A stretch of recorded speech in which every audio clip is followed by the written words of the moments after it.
I just asked. Okay, welcome. Thanks for joining us this morning for October's meeting of the Save Our Indian River Lagoon Citizens Oversight Committee, and we'll call the meeting to order and begin with the Pledge of Allegiance. I pledge allegiance to the flag of the United States of America and to the republic for which it stands, one nation, under God, indivisible, with liberty and justice for all. And if we could do roll call. Okay, good morning, everybody. Lorraine Koss. Here. Charles Venuto. Here. Vinnie Toronto. Here. Don Dice. Here. John Windsor. Here. Terry Casto is not here. Bobby Putnam. Here. Laura Lee is not here. Stephanie is going to be late. She's stuck in traffic. Kimberly is not here. Todd Swingle. Here. Kurt Smith. Here. Barbara Wall-Scanlon. Here. And Eric Manis. Here. We have a quorum. Thank you. And I'll move on to approval of the agenda. Any changes or alternatively, a motion to approve the agenda? So moved. Second. All in favor? Aye. Anyone opposed? Passes unanimously. Approval of the minutes. Any comments or review on the minutes? Alternatively, a motion to approve. Motion to approve. Second. I have a motion and a second. Any discussion? All in favor? Aye. All opposed? Passes unanimously.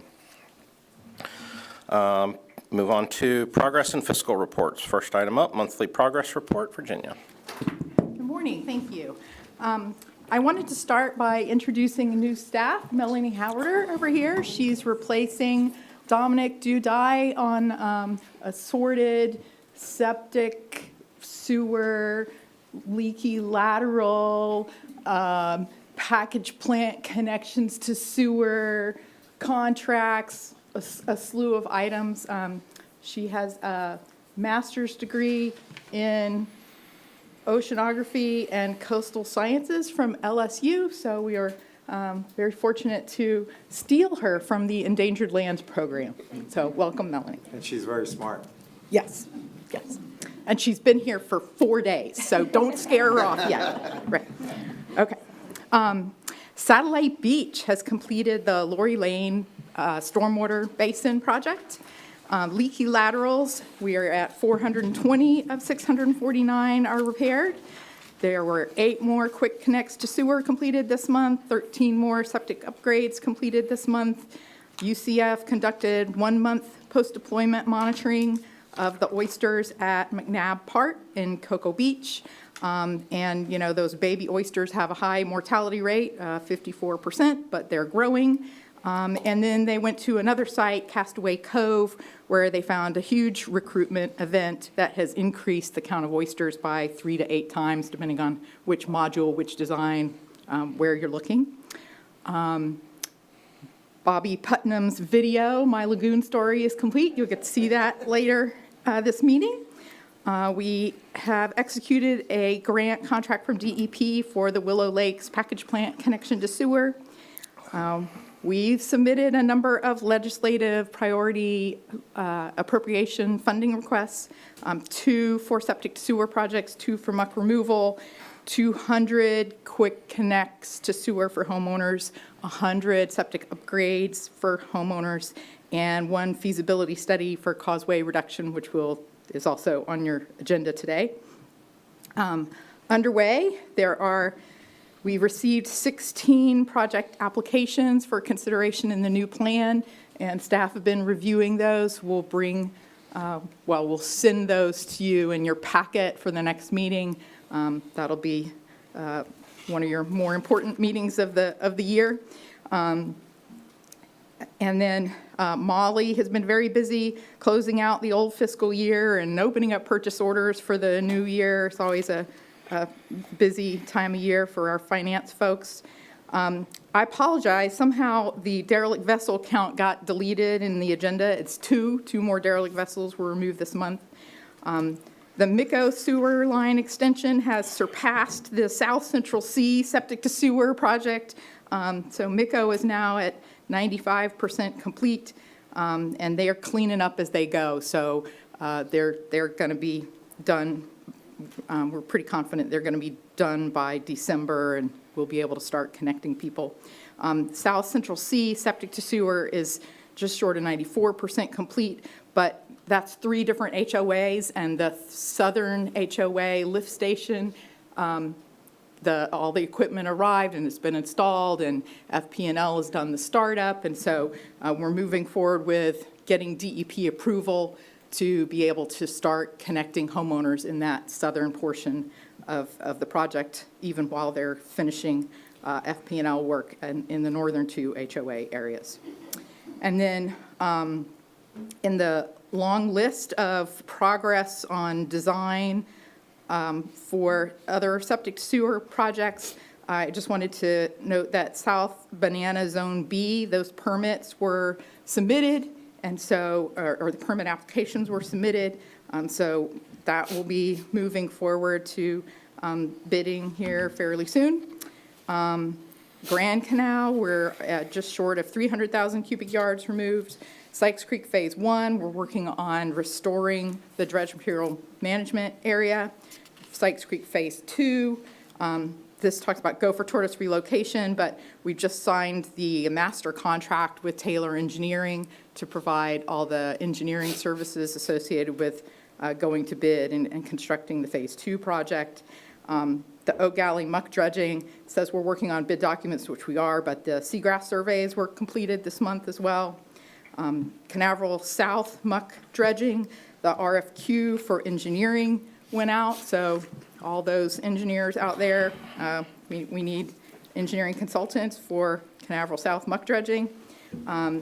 The TDC signs that you saw in the last meeting, those were all arrived and have been installed. And the AECOM algae harvester is now up operating in Titusville.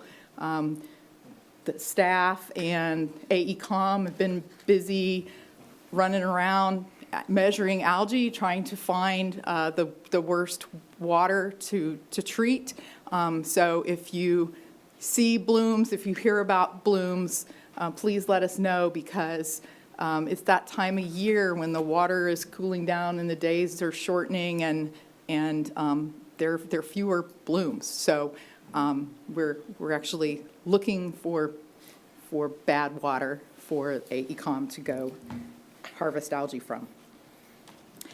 And then on the back side, the CAMI presentation, Brandon and Anthony, and Brandon.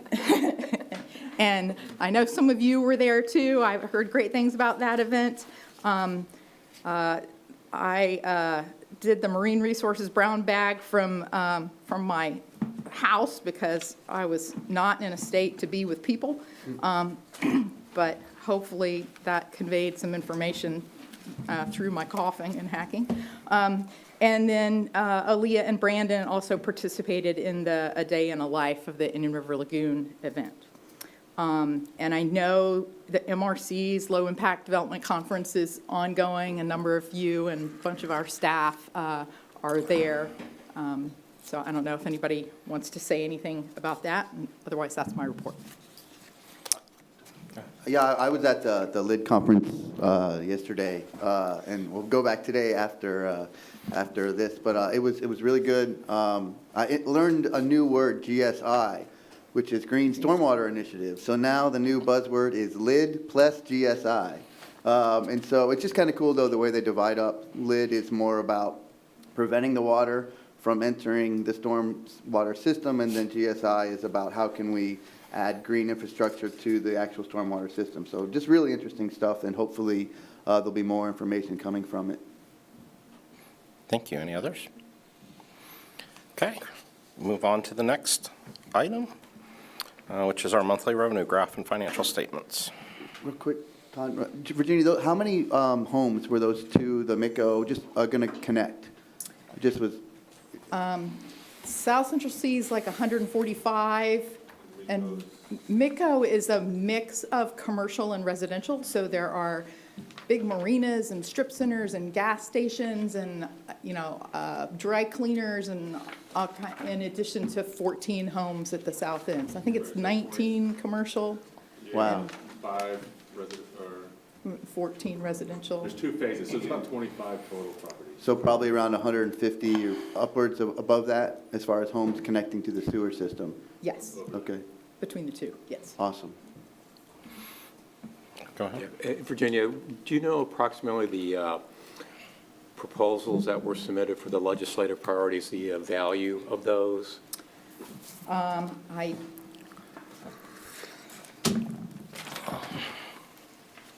don't have a sum in my head. So, Anthony, do you know the 2 septic to sewer requests? So it would have been 2 plus 1.5 million. Yeah, so 3.5 million for septic to sewer. The muck removal, I think one of those was around 5 million, and the other was, I think, 2.5 million. The 200 homeowner quick connects was 1.8 million, and the 100 septic upgrades was 900,000, and the feasibility study was 315,000. So whatever that adds up to. I think it was like 13 million, Thank you.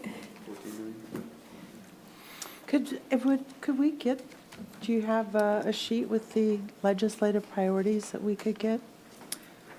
I have, yes. I can email what I received from the county manager's office yesterday. Okay, great.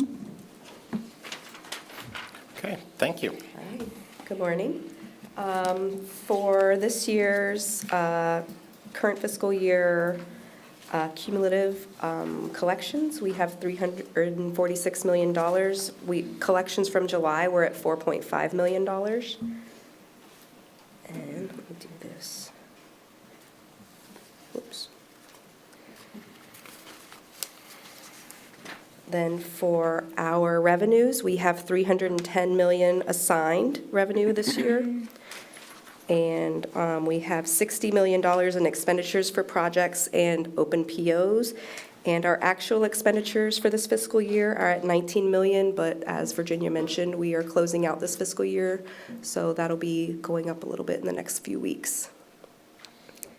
Any questions on the finances? All right.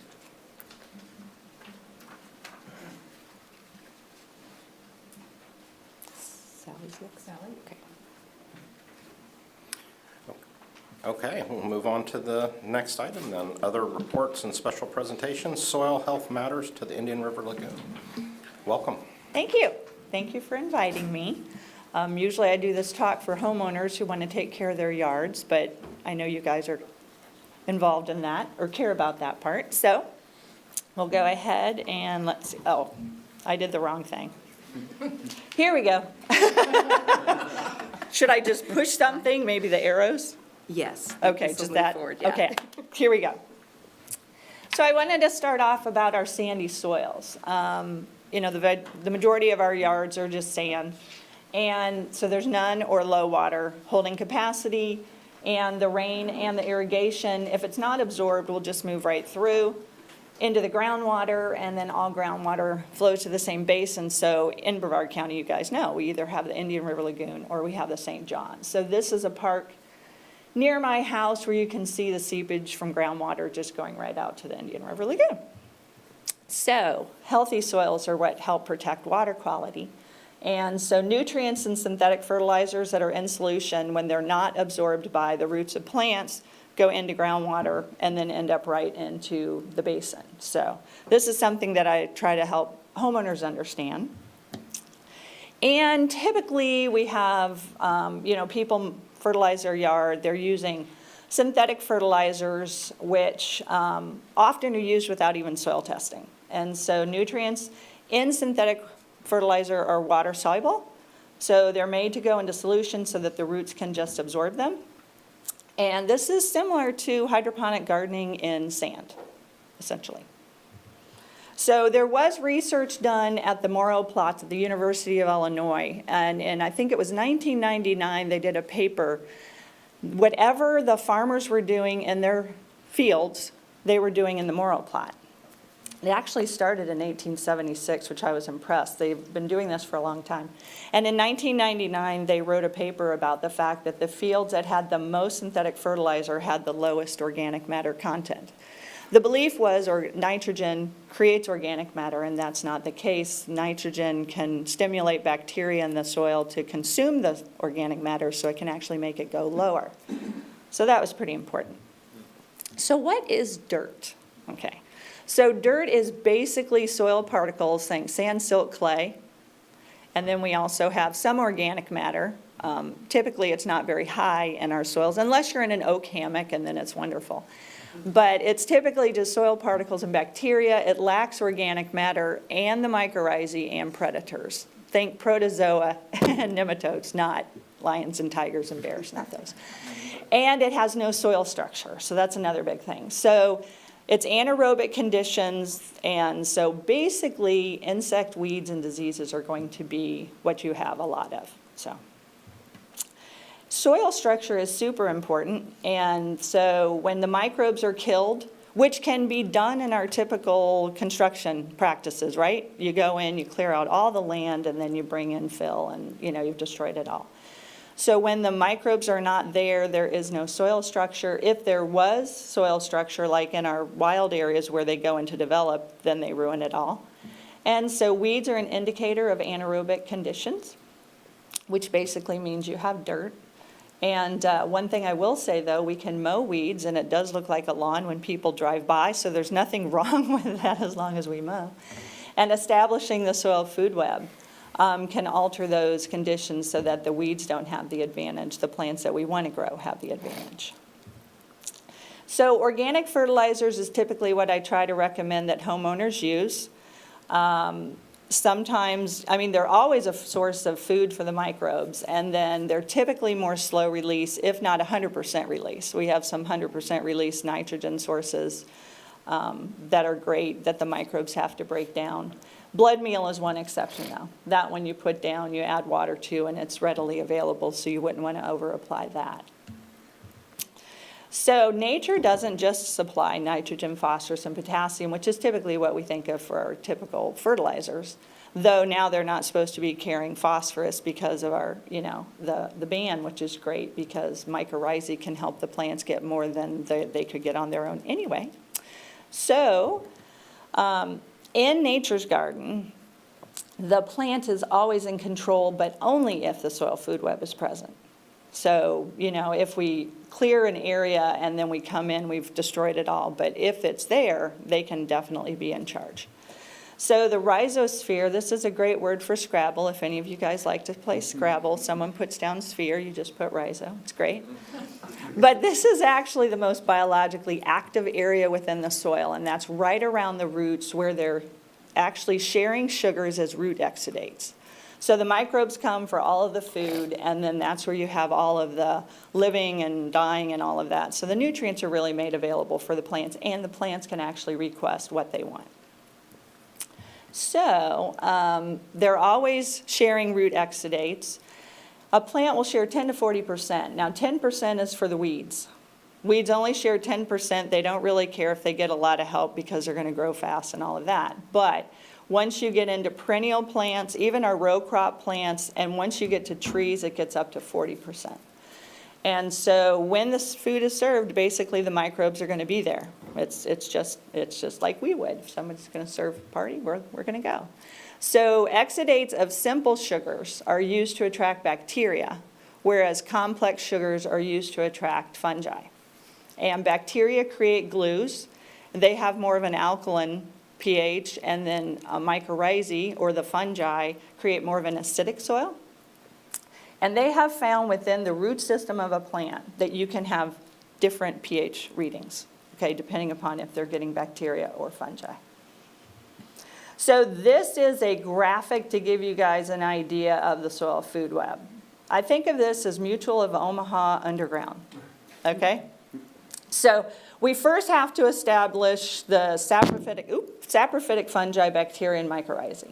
That's the base of the soil food web, and then once you get that established, so once you get that out in the soil, they multiply, they take over, they find other roots throughout the yard, they just move all over the place.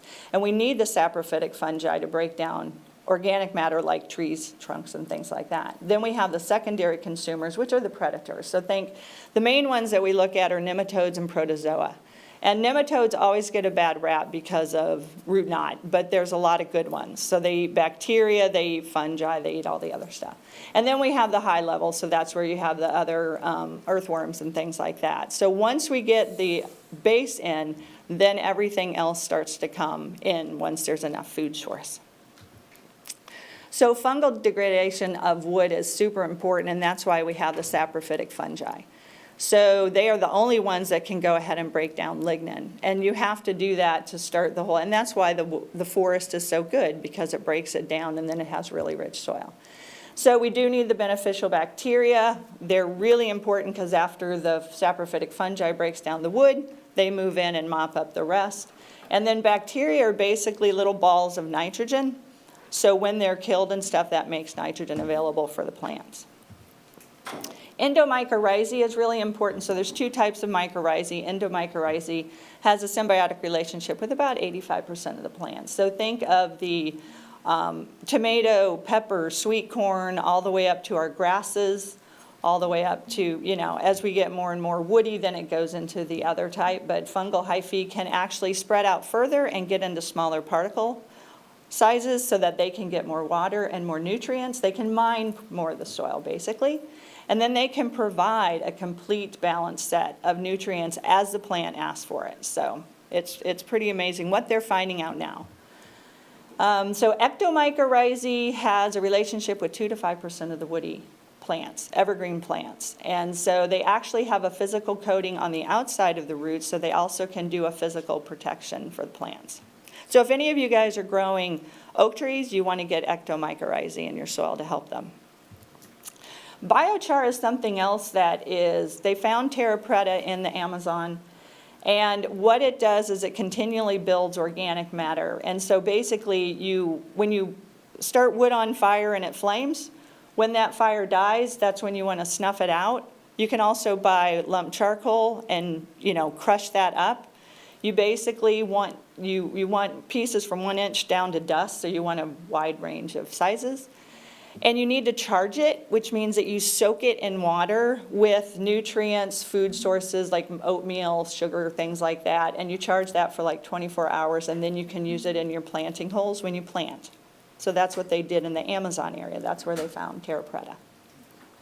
That kind of jump starts our sandy soil. And so to review, the services that the soil food web provides is nutrient cycling. It also creates organic matter. So mycorrhizae actually does create organic matter, and organic matter in the soil is actually the number 2 carbon sink, with the number 1 being the ocean and number 3 being the forest. And the soil food web builds soil structure, which is really important, so you can get super deep soils that have oxygen and water that can get down really, really far, which is great for tree roots. And it protects plants and insects from plants from insect pests and diseases. And the biggest thing is it does protect water quality. So that's a big one. So yeah, that's it. Does anybody have any questions? Any questions? Yes. Bobby? Yeah, I also kind of rule of thumb I tell lay people is, for the nematodes, there's good and bad. Mm-hmm. Good nematodes like organics, bad nematodes do not. So if you work organics into your garden or your yard, instead of fertilizing as much, you'll push out the bad nematodes as well. And you need to bring this back to our Tropical Fruit Club meeting. Oh, I'll do it. So That's a great I'll let group. them know you've got an updated one, because we have a ton of new people. Well, the last time, I think I did a meeting this year, and I think Warren thought there were 150 people, so I think you guys need a bigger area to meet in, right? I thought I was going to get a traffic ticket too when I parked, because it was like, All the new It was so people full. have come in. Yes, Yeah, and that's a lot great. of them are new. that's great. Yeah. Sure. not a problem. So, cool. Thank you. Sure. Any others? Vinny? Yeah, Sally, thank you very much. Two things. First off, I want to repeat something that Anthony told me that I found kind of interesting about the grass is greener concept, where it's like when somebody looks at somebody else's yard across the street, it looks greener because you're looking at it from an angle, from a perspective, where if you actually stood in it and looked down, it probably wouldn't look so green. So I think that's kind of interesting. Anthony, thank you for sharing that with me, and so I wanted to share it. But Sally, my question to you, you know, a lot of the changes that we'd like to see can be driven by market forces. And so a lot of the alternatives that you suggested, are they, if you were to do a cost comparison of something that is more commercially available, is it equal? Is it still more expensive? Is it cheaper? Because, you know, there are lots of companies that go around and do fertilizing for people in our area. And if I can approach them politely on the street and be like, have you looked at this product? It's great. It's cheaper. You know, that may help encourage these positive changes that we want to see. Right. Well, I have had a lot of homeowners. I've been getting more and more people that have come to my Florida Friendly Landscaping class series. And a lot of the people that send in their soil tests to the University of Florida, you know, if they need help, I help them. And I always steer them towards organic, and I always steer them towards getting the biology in the soil. So I've always figured that if you're going to change from traditional, which is basically what, 2 applications of synthetic fertilizer every year, and then you have insecticides, pesticides, all that. I figure you're actually going to come out cheaper in the long run because you're going to get the soil food web established, which is going to take care of the vast majority of all of that. So I usually tell homeowners if they're not having a problem with insects or diseases, they can probably just use some of the products that we can find available and then inoculate the yard. I actually have instructions, easy instructions for inoculating the yard, and then recommendations for growing fruit trees, which is good for everything, but I love it when people grow their own food too. But yeah, so I think in the long run, it's much cheaper. Because if you look at the money that you spend for the fertilizer, you're just going to spend it on different products. And if you're not having a problem with insects or diseases, I don't even know that you need a soil test. But some people do have problems, and if anyone has non-native palms, yeah, you're probably going to need to take a soil test because the potassium could be low. And we can do that as the biology is getting established. So yeah, I think in the long run it's much cheaper, much better for the IRL. Yeah. Thank you. And there are more companies now, I think, that are starting to do organic lawn care. But you're right, if people have a lawn company that's traditional, I tell them, you know, there's other recommendations I can give them, so, you know, if they change their mind, you know, let us know or whatever, because it's not going to be worthwhile to let someone know about this if they still have synthetic fertilizers being used. Yeah. So, yeah. Thank you. Hi, good to see you. Yeah. I have a question. Do you include any of this organic alternative in the Green Industry Best Management Practices curriculum, or is that not even That is not touched done on? by us. Oh, I believe the it Green is- Industry Best Management, yeah. So, I mean, I am a little bit different. So I'm probably the only one in Florida that talks about soil health. And I'm an urban horticulture agent. I'm not a commercial, so, yeah. So, I hear you. Thank you, Sally. Okay, and others?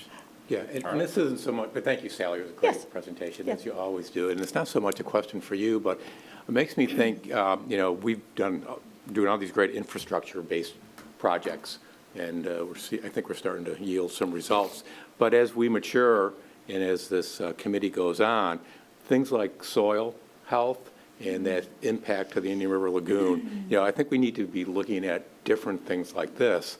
And really the question I guess I have for the committee is how do we communicate this to the citizens of Brevard County that there are alternatives to synthetic chemicals?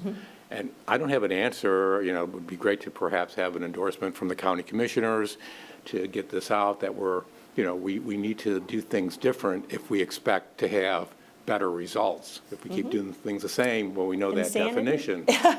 So I'm just I'm putting that out there right now because there's really a lot of things we can do that we're not doing because we had all these really important things that we're doing and we're going to continue doing. But I think we need to branch off a little bit as a committee and start thinking outside the box. And I think this would be a great place to start thinking outside the box.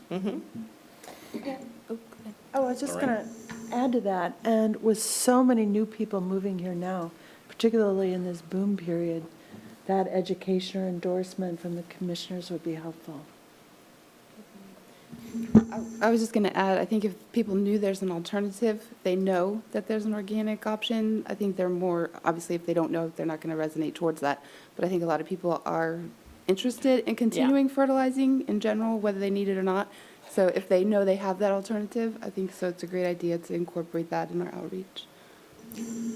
I'll just add, last week I had the opportunity to participate on a panel with Outside CoLab, which is a group really advancing lower impact development and water conservation with Mike Register from St. John's. And back to Lorraine's growth comment, one of the keys is to get ahead of how these things are structured as well. And so an example, we're partnered with Tavistock and the Sunbridge community, and they're doing a great job on Florida-friendly, Florida native landscapes. And we've already seen, what we have seen, we've driven most of our developments to be at 28 inches of supplemental irrigation per year or less, which is already very low compared to what many groups do. We're seeing results down at 15 with some of those actions that Sunbridge is taking. It also, because they're doing Florida native, Florida friendly, it reduces fertilizer demands.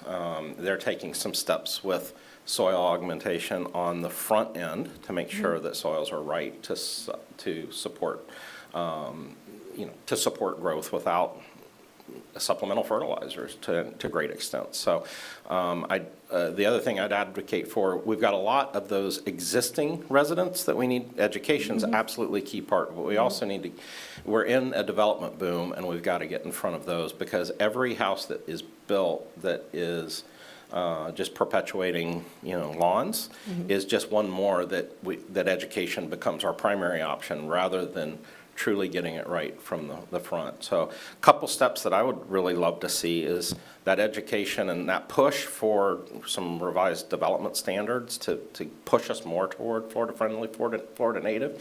And then the other piece on that is really, is trying to get ahead of those. And I think that's very doable. And from a marketing standpoint is making it cool. Because the reality is it's different, but once people adapt to it, it's attractive, it's low maintenance, it's has a lot of advantages, but it's change and change is hard. So a couple things we're doing that I think would be beneficial is, at our administration building, we're putting in a Florida native, Florida friendly landscape garden. We just did a mural on our building. Sunbridge is doing the same thing so that it's a place people can come to. They can see what it looks like, they can see some of the species, they can learn more about how to make those choices.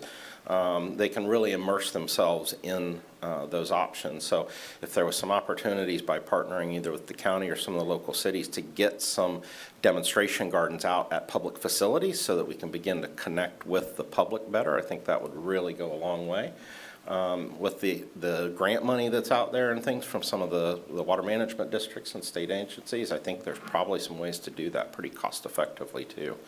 So I'd really encourage us to think about some of those demonstration gardens or at public facilities. So, go ahead, Lorraine. Well, I was just going to say the garden at the IFAS office is Yes. a demonstration garden. It was really, I went through there after not having been there for several years, and it's really impressive now. Yeah, the Brevard Discovery Garden that we have by our office. So we're now getting, the biology there. So we're going ahead and using the, things that we tell homeowners to do. Isn't that smart? Yes, so.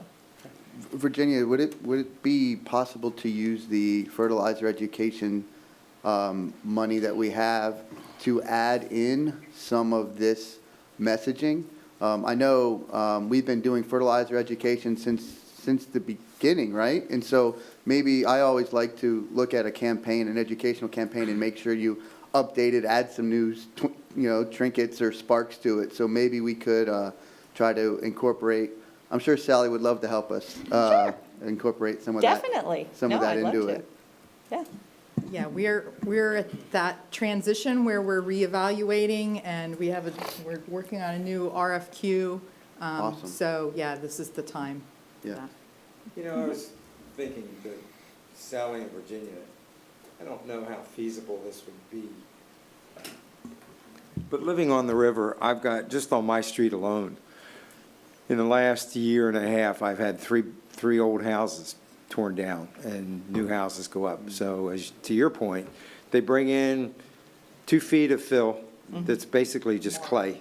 Yes. Horrible. And then when they're done, they slap down some sod and load it up with fertilizer. Is there some kind of flyer that we could come up with maybe like 5 or 6 bullet points? And the headline would be, "Your lawn may be killing the Indian River Lagoon"? That would get people's attention, because I think for the most part, when I talk to people just around town and particularly on my street, they really care about the Indian River Lagoon, but they don't know what they can do to help it. And they don't know that their lawn is Part of it. killing, because that's what they do. They hire Yes. people to come in and make their lawn real green, and these guys spray all the whatever they spray on it and makes it green, but they're not doing anything for the soil. Right. I don't know, just an idea, but if we could get that out to homeowners that own properties. I mean, I'm sure there are people that own properties on the water that have lived there for 30 years that don't know that they're killing the Indian River Lagoon with their pretty Right. yards. Right. Yeah. Just an idea.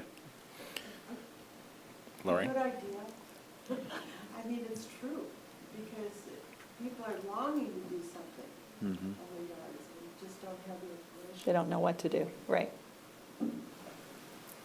And I Okay. think it's the market forces, Kurt, that I was talking about. Like, if the developer or the builder, if it can be cheaper for them to choose choices that are better for the lagoon, then then it's an easy, no-brainer choice. But I think we got to get to that. But I think it's a good idea to get those developers and talk to them. Well, I don't know if you're going to make much headway with the developers, because their bottom line is the bottom line. They're just looking at money. And quick, let me get in there, finish the house, throw down some sod and leave. Most developers don't care about the Indian River Lagoon, but the But homeowners if you do. could find one, Yeah, if you could find one, I mean, if, you know. Yeah, I'll add to that, because I don't find that to be accurate. But what I do find is that it's accurate in that they aren't willing to take that step to be different than others, because if that increased cost positions them differently, then they start to get non-competitive. So it's either, the market forces either have to drive it, or in some cases, regulatory changes that put them all in the same stance. Because again, we're driving irrigation requirements down significantly from a regulatory standpoint through our utility. We're getting very little, if any, pushback from the development community. The 2 things they ask for is predictability and consistency. So if we just change rapidly on them, and they've made their purchasing decisions and it changes the pro forma on their project, they absolutely push back. The other thing is, if we're doing something that positions one of them different than the other that affects competitiveness, then they push back. But when we're making wholesale changes to move forward, we've found good support, but it's hard to do that because you can't just do it piecemeal. So that's what we've seen, is that there is a willingness, but it has to be considerate of how that translates into their business impacts, because you're 100% right.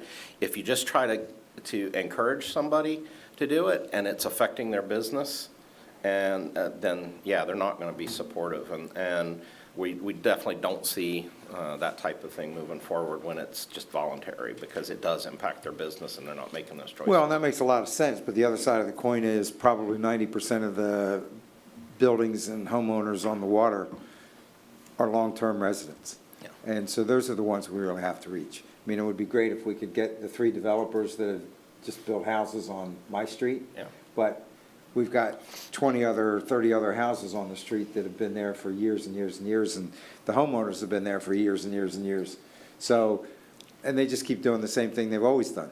They go out there with the little spreaders and spread stuff in the spring and in the fall, and they cut the grass, and they just, goes on.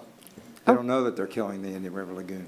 I wanted to add too that these are often marketed as an amenity. So the swales, the natural environment, and it's definitely trending. And we have two huge neighborhoods. I can't tell you the name of either one.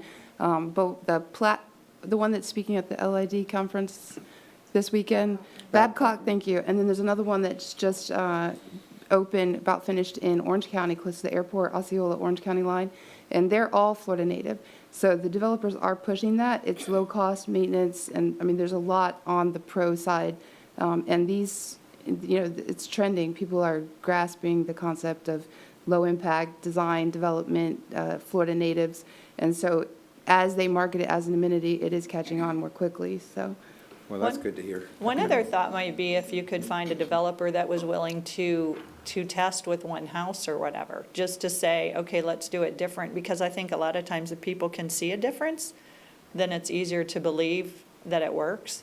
I don't know, if any of the developers would even bother with that, but, sometimes just trying a test. At Hope Homes, they're a developer in Orange County. They work across the state, but they always put that demonstration garden, that demonstration piece for low impact development, the weatherization priorities in building. So in all of their new developments, they put that demonstration piece So in they're there already doing that. for potential purchasers as well as community just to come and learn, and, industry stakeholders to go and take a look and see what they're doing too. So there's definitely, it's trending that way. Obviously, all of us would like it to go much more quickly, but, and as far as those longstanding homeowners, it's just that continual reaching out, getting that information to them. And then, like you said, them being able to see that it works. And as Todd said, not switching it up. Well, and that's the why I suggested if we consistency. came up with some kind of a flyer with 5 bullet points on it. Definitely. And that would catch their attention. Your lawn may be killing the Indian River Lagoon. Absolutely. And the 5 bullet point is key because they're not going to read more than that to get their attention. So that's a huge component as we could put that together, hopefully.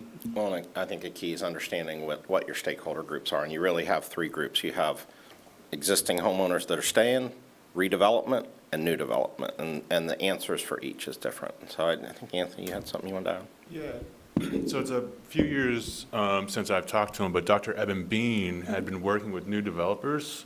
He's with UF, and he found that it was a mix of the knowledge and the market forces. So there is, in development, they have to plan around flooding and other things, so they are moving a lot of dirt and creating new soil, so a lot of the natural soils get removed. But he found developers willing to put topsoil or even as simply till the dirt that's been compacted to improve it when they understood that it would make a finer product for the buyers. So the market is open to the idea. And so Dr. Evan Bean has some of those resources out there. And then Brandon could speak on the stuff we have for existing homeowners that we, through the Lagoon Loyal portal. Yeah, we have some actions on there like Florida-friendly lawns and things like that we encourage homeowners to take. So, but we can definitely, work on expanding that in our future campaigns. I could do an article on that. I could do an article on that and then let people, at least the ones that read my article, they'd find out. Yeah. Five, yes, I'm sure. We welcome guest articles to our newsletter. Yeah, okay. Sally, I don't know if you're familiar with the IFAS-sponsored fertilizer collaborative that's Brevard, Orange, Osceola. It's just a kind of organic startup meeting that started about a year and a half ago. So I've been on that collaborative, and Brandon attends those meetings. But we've actually been working to put together marketing and more of a cohesive messaging for the state. I think Miami-Dade just came on a couple months ago also. So I'd love to invite you also to come, and Sure. it's all Zoom, it's internet because we're across the state, so you could pop in and Sure. share this and kind of talk to us about messaging and what's already in existence, since you do have a little more elevated idea of how to use fertilizer.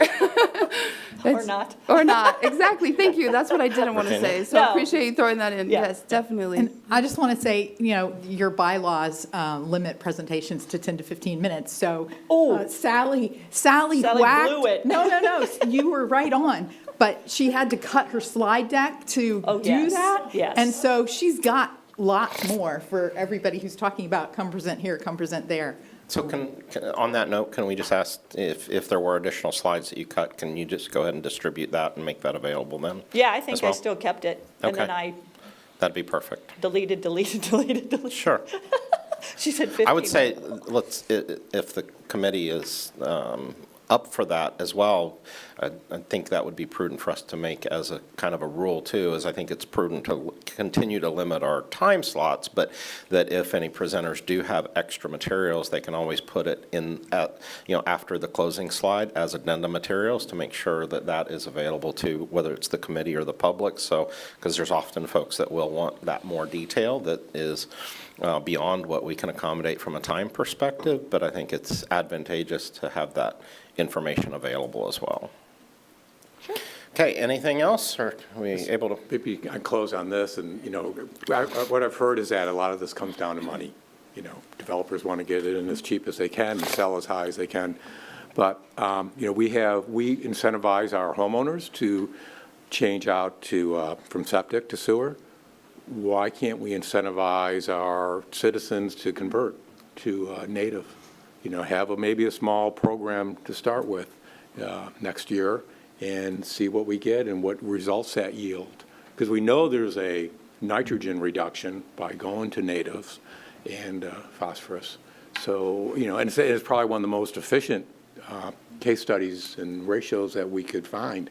So again, like I said earlier, we should be thinking about more than infrastructure. I'm not sure exactly, but I think Satellite has a program like that with a mini grant towards transitioning your lawn. So it's definitely a template available to base off of. And perhaps we could use that, maybe get some more information from Satellite and present it here to our group and, see what they're doing and maybe try to take it to the next step. But without the soil food web, though, it won't help the IRL as well as, native plants are definitely great, and they support the insects and everything else too. That's great, but yeah. And just to close out on that is, I agree, exist on the money side for existing conversions, but I think there's a regulatory element for new development and also even that's achievable for significant redevelopment. You're completely rebuilding your house over a certain level, you bring it up to new building standards. There's no reason that the same types of standards don't apply to or are not available through governments when there's significant redevelopment. So I think back to each stakeholder group has its own unique challenges. Money is clearly the one on existing homeowners. But okay, thank you very much. And with that, let's round of applause. And we'll move on to our videos.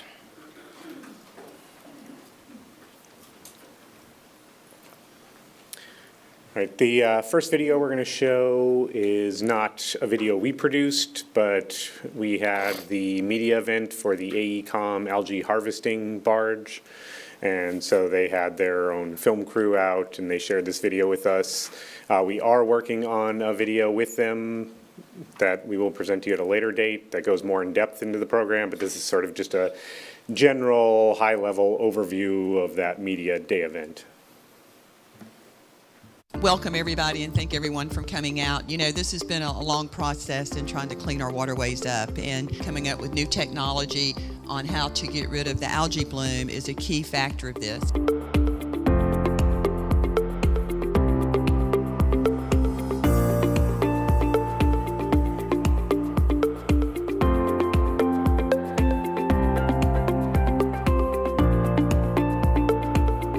The Indian River Lagoon is a priceless national treasure that was neglected for decades, but hope is on the horizon. With state grants, the local half-cent sorrel sales tax, and the science-based plan, we are investing in cost-effective projects to reduce pollution and clean our lagoon. The AECOM harvester will remove algae from the water along with its associated nutrients. This innovative demonstration project coincides with the mission of the Save Our Indian River Lagoon project plan, which includes removing and reducing excess nutrients that are polluting the Indian River Lagoon and fueling harmful algal blooms. One of the things I wanted everybody to understand is we're going to go through a tour today. Our company has spent years developing a technology to work with nature, essentially finding a way to take nutrients out of the water as effectively as possible. But one of the biggest problems that we're facing, not just here in the IRL, but throughout our state, throughout our country, is harmful algal blooms. They're becoming more toxic and they're lasting longer. When you go out to this harvester, we're going to be showing how we're taking the intact algae cells out of the water and separating them. The IRL just recently, in 2020, had a devastated bloom that lasted for months. We had fish kills, etc. So these are things that we need to look at. And we also need to look at why do we have these problems? If we go back 40, 50 years, we had two real big sources. We had wastewater, and then we had fertilizers. And just to put a sense of how much fertilizers were being used, when we look back to 1960, the world was using about 40 million tons of fertilizer. Today, the world's using over 200 million tons of fertilizer. The US uses 10%. So we have 20 million tons of fertilizer that we're using every single year. 50%, probably more, is being leached into our soils and into our water. So we need to find ways to turn that off. We need to find ways to work with nature. We have to look at every tool possible as we adjust and address these environmental challenges. Technology is going to play an important role, and the only way we can move technology forward is through investment. What you're seeing with AECOM is the result of some of that investment in technology development, testing, then fine-tuning. It's great to see the partnerships among the state, federal, and local governments to safekeep such a natural resource such as the Indian River Lagoon. So very happy to be here. This is just one more tool of helping clean our waterway. It is an economic driver in this community because of the tourism that we receive here, as well as the quality of life. People come to Brevard County and the Indian River Lagoon because they like the quality of life we have here to offer. So this is an important project, and it's very important to our community.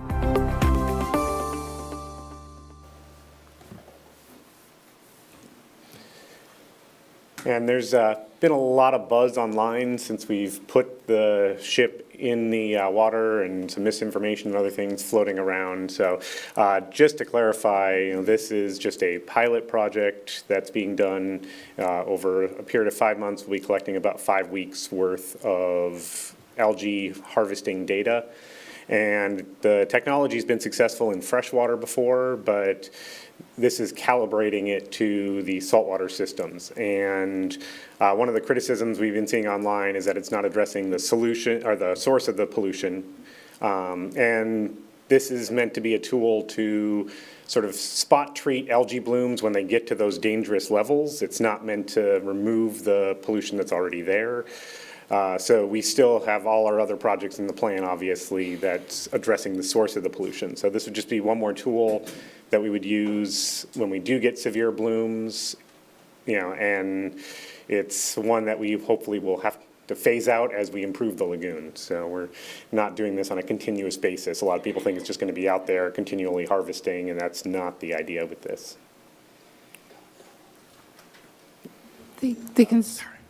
Are we getting some data return on that? And are they filling the dumpster, and are they emptying the dumpster? And so that's the first question. Yeah, we were just out there the other day, and they had a bunch of coolers sitting in the dumpster that they filled, and were, Coolers. Yeah. The concerns in the community, you said that's more specific to not addressing the source. Mm-hmm.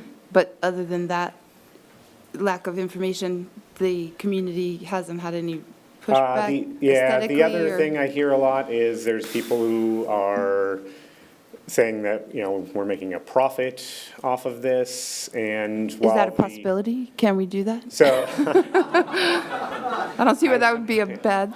So The algae that they've collected when they've been in freshwater systems, they do repurpose it a lot of times, so they can make different things out of it.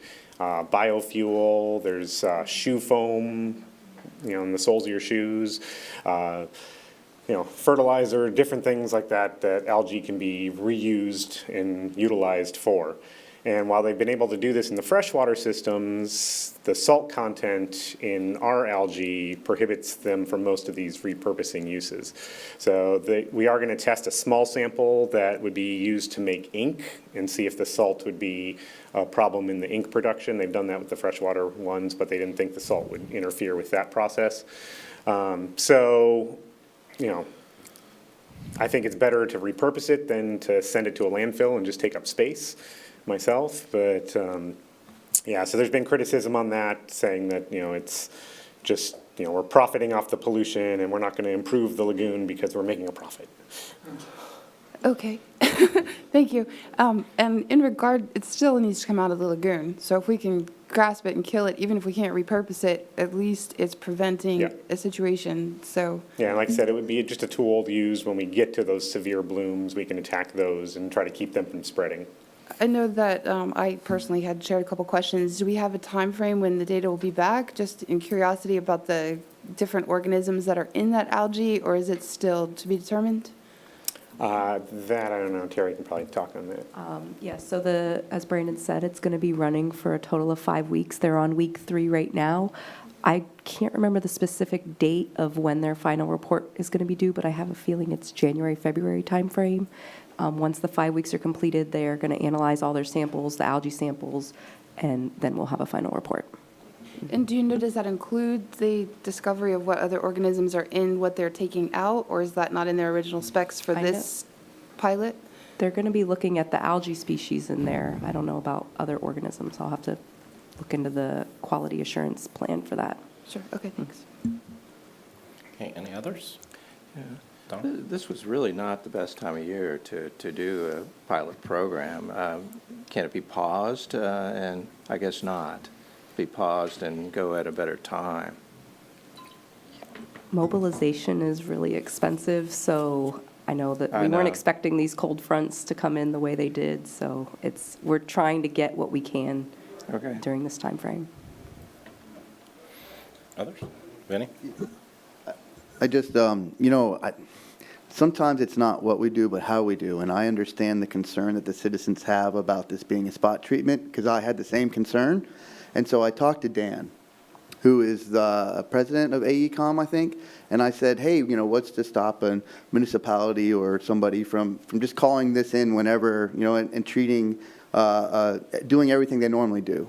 And he relayed to me a story about another municipality where that happened. But he didn't say it in a way where he was like, yeah, it was so exciting. I mean, he was really upset at the fact that people weren't learning from their past issues. And so I get those concerns, and I think all we've got to do is reach out, talk to people and ask them. I don't think posting online always is the answer to that. But I had those same concerns, and I asked. And I think just like a toolbox, you've got a screwdriver and you've got a hammer, right? And so you use your screwdriver when you've got screws, you use your hammer when you've got nails, but you don't say, I'm not going to keep them in my toolbox. So, but that was my experience. Others? Okay.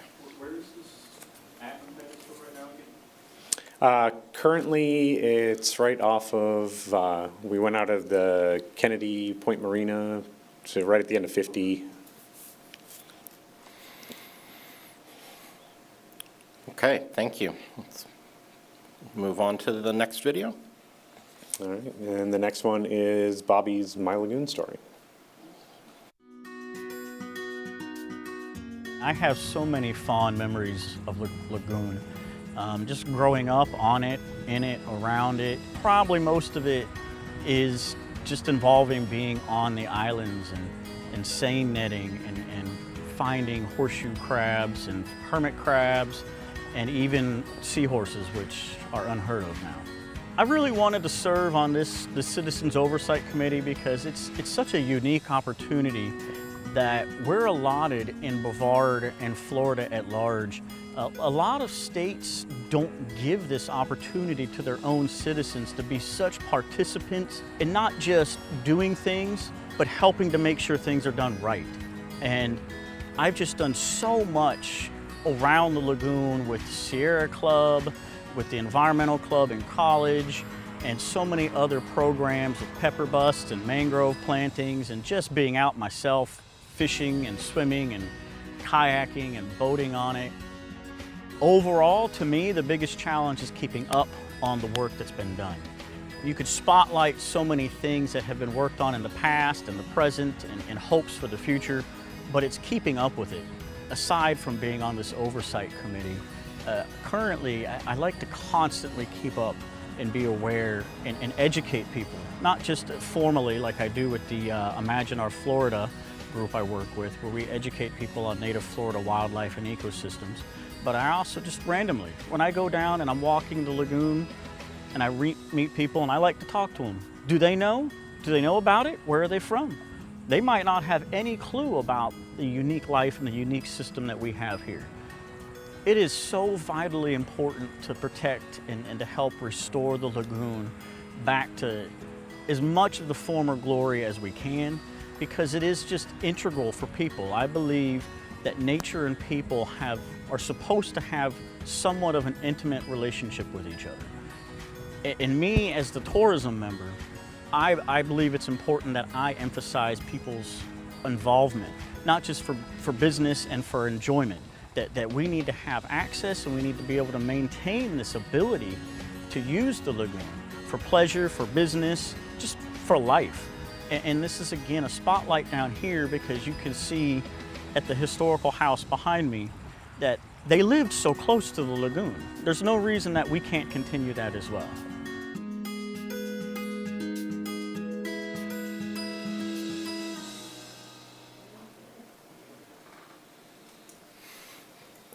Thank you. Great job. We caught two male and female seahorse at one of the seagrass sites just this week.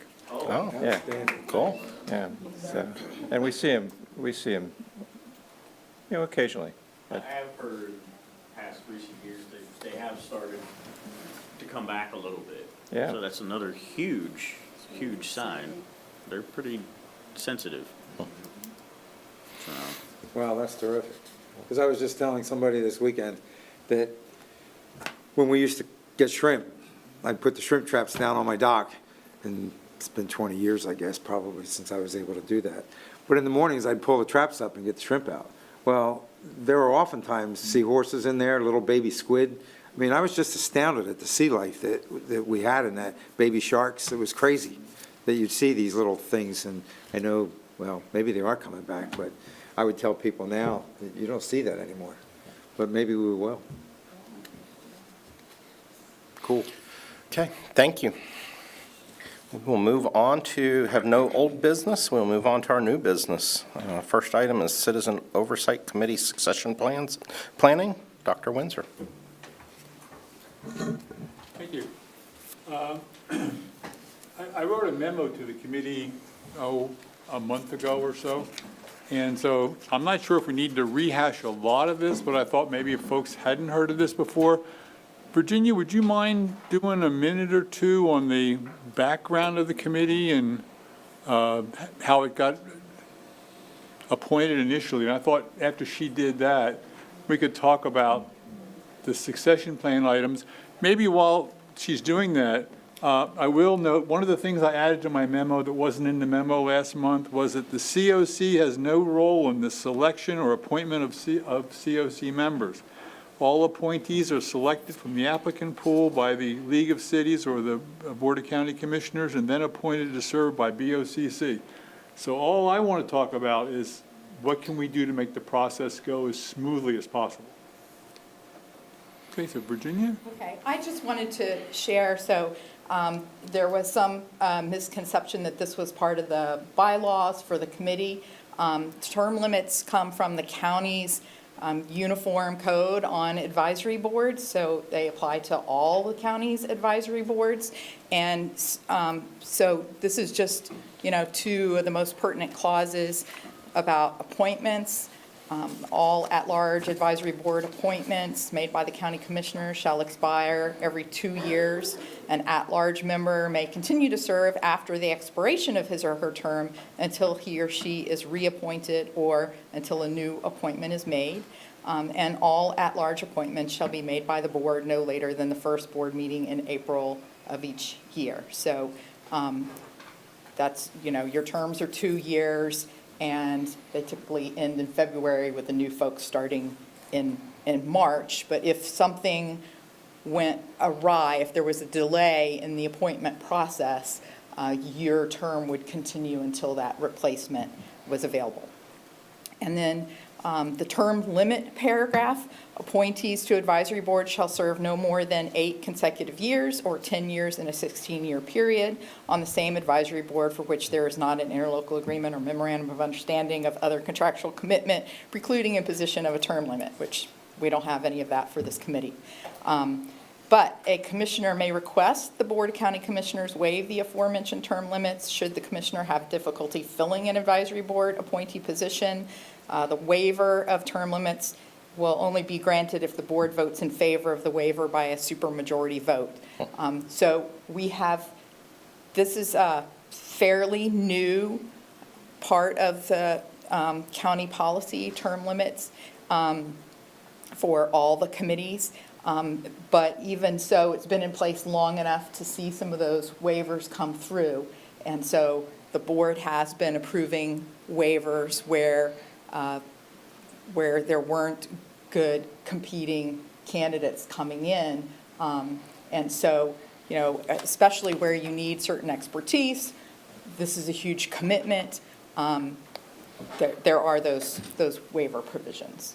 So I don't know if you wanted me to touch on anything else, but that's. Yeah, that's good. Thank you very much. Anybody have any questions about those comments?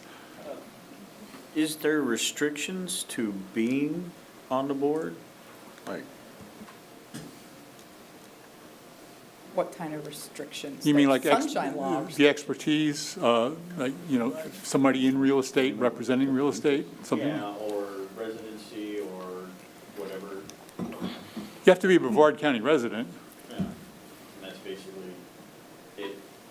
And, well, if you're going to try to demonstrate some expertise in real estate, then you've got to, put in your application package what experience you have in real estate. Right. So Lagoon hopefully advocate. whether it's the League of Cities or the County Commission are reviewing those applications, and they're seeing, your experience in tourism versus the other applicants' experience in tourism. Yeah. Do they review them together or separate? So League of Cities, and then they put theirs together? Or do they kind of do that at the same? It's separate. Are they separate? Separate. It's separate. So this is kind of the schedule that we would follow unless asked otherwise. So, yeah, the League of Cities makes their selection, and then their selection is taken to the county commission for confirmation.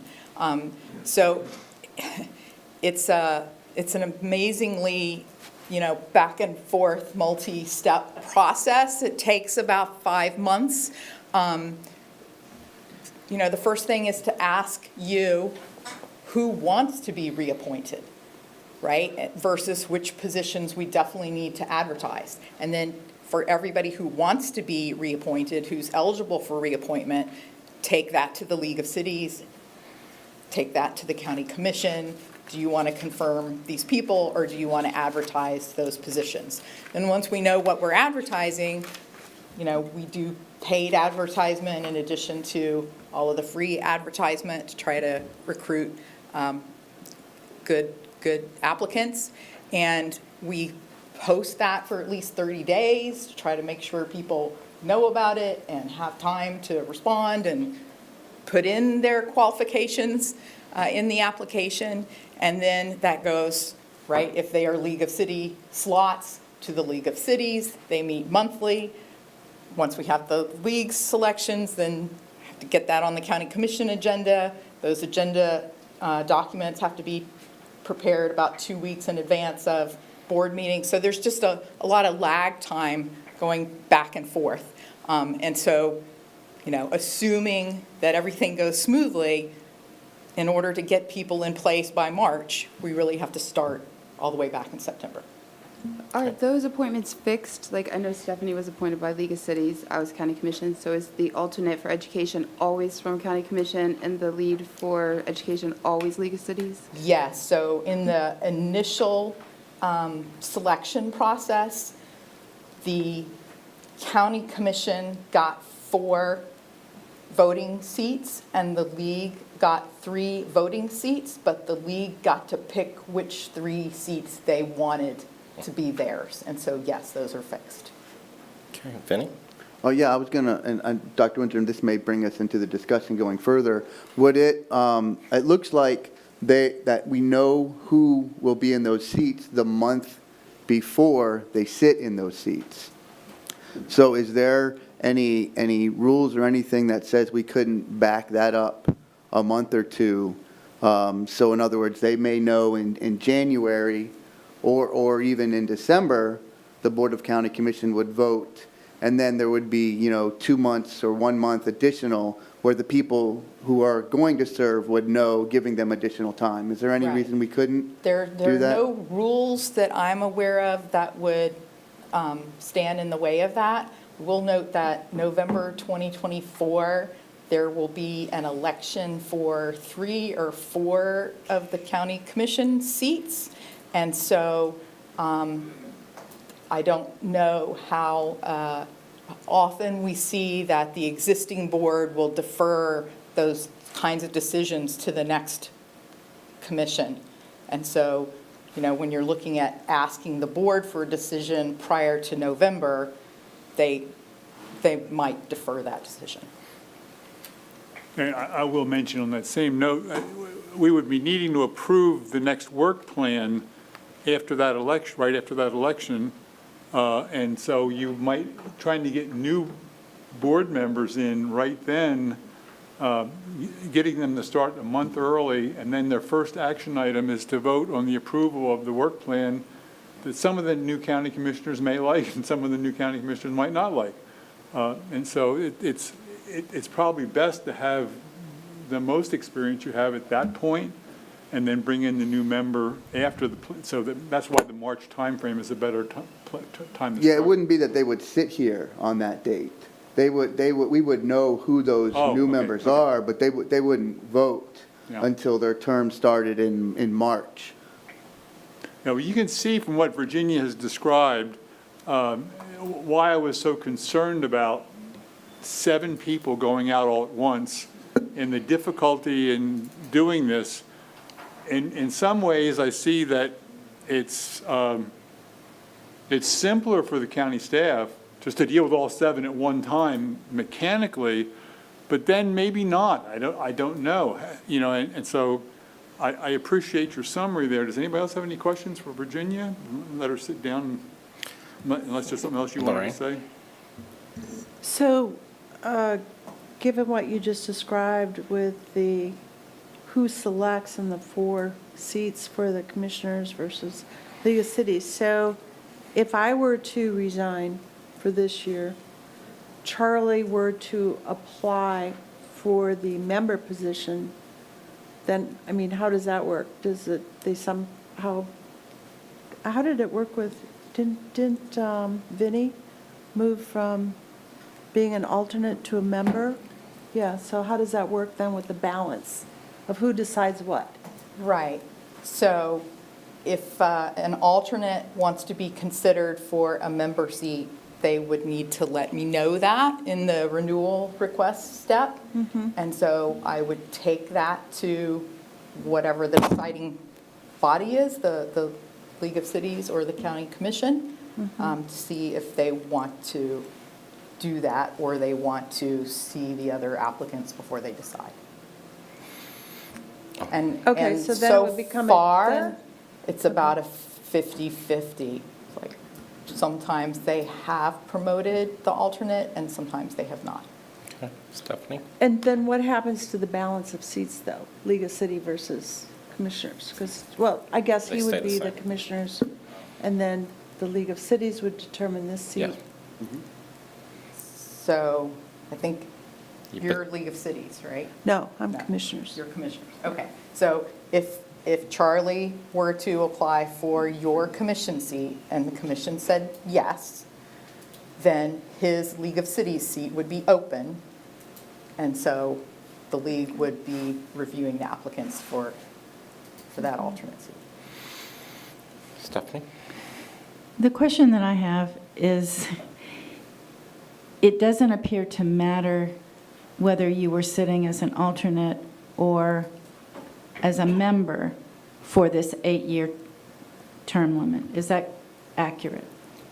Correct. So the way this language is phrased, you're all appointees. Whether you're a voting member or you're an appointee, and so you shall serve no more than 8 consecutive years. So that was my point, is that in Vinnie's case, because he's been here since the beginning, even though he moved from one position to the other, he's still going to have that 8-year limit. So I guess I'd like to say, I'm always reticent to consider upend a process that has seemed to work, because I look around this table, and while we have a lot of us that have been here since the beginning, we've also got a lot of new faces. And so when I look at 7 moving on, the reality is there's only 2, which would be science and science and advocacy, where we've got 2 original members. So 5 of the 7 we may lose a person, but we've got the other folks already sitting here being active participants. And I look around the table and I look how we've been successful in replacing folks that have gotten on there. And I guess I just have faith in the people and the passion and the process to make it work. And so for me, I'm not an advocate of changing anything up other than get out and figure out some successors to step up. And if any of us that are moving off of these seats, there's a bunch of seats right out there, and that this group listens to, that have had every opportunity to interface with members of this board, with Virginia, with the public through the process. And I guess I'm a believer in this process in whole, and that might mean there's some extra steps we need to make in terms of finding those replacements in the community. But as many people as we have out there, I guess I have confidence in that if we go do that and we can drum up that interest, that we can have new, fresh voices and perspectives, and that the ones that are here that are rolling off still have every opportunity to influence the process. So for me, I'm not supportive of changing the process beyond, I appreciate the awareness that we're going to lose knowledge and lose that investment, but I think there's some behind the scenes of drumming up that interest that can be done to bridge that gap personally. And I agree with your comments, and I just, I just think this is an important topic for the discussion element, to make everybody aware, and maybe encourage everybody to start recruiting people to apply to this process, and reminding you from now over the next 2 years, keep going out there and encouraging people to apply. I will comment on, we can sit out there when we leave the board. To date, we've had very few former board members ever show up to a meeting here. They may have contacted us after the meeting, by email or something like that. And I think that's a little disappointing from my perspective, because people, we wanted them, we wanted their input. And they have not, for one reason or another. I mean, maybe some of the people left, they just were disgusted with the whole process. But that's okay. So anybody else have any questions or comments about either what Todd said, Virginia said, I've said? You had mentioned a seat, kind of an advisory position for former board members. Is that in any of your comments that you were going to discuss today? Because I thought that was an excellent, well, that was a formal appointing, Well, and but a little that- more than just come sit in And I the think that's gallery. what Todd's addressing. If somebody like me wants to continue on with the process, I can certainly sit over there, you know? And if my health holds up, I will. But, you know, some of the other boards I've been on, there have been people like that, an ex officio member, the outgoing chair, or something like that, just for continuity, but, you know, I don't think it's absolutely necessary. Brandon? Yeah, I was gonna say, while many of our past members aren't in the audience, I do see them on social media Yeah. still discussing the plan, trying to provide information, and so they are still involved in a way, just not directly with the meetings. I agree, yeah. Anyone else? Yeah, and I was going to say that for the good of the committee, I would like to offer my resignation in hopes that Charlie is going to apply for this position and be accepted in the next year. So there's at least that transition in the science. I don't know, Terry isn't here today, Terry Castro? See, He's not here, correct? yeah, but he's still in the alternate position, right? Yes. Okay. Because I think that relieves some of the pressures it's for the good of the group. And I would like to continue to be involved. If not in the audience, sitting at home watching it and involved in any efforts to, you know, continue the half-cent sales tax and the plan going on into the future. Okay. Anybody else? So I could do that. My last meeting could be next month or, you know, whatever. Right, And that's, hold willing on. to discuss By the rules, I think you don't get to step away until your replacement's found. And you've seen that with a planned orderly transition, it takes about 5 months. Okay. And so, and that's for, as of 5 minutes ago, Virginia wasn't planning on getting a resignation announcement from you just now. Yeah. I don't think, unless you've notified her like a month ago or 2 No. months ago or 3 months ago. So, you know, keeping in mind, we're trying to minimize confusion, chaos amongst all the process.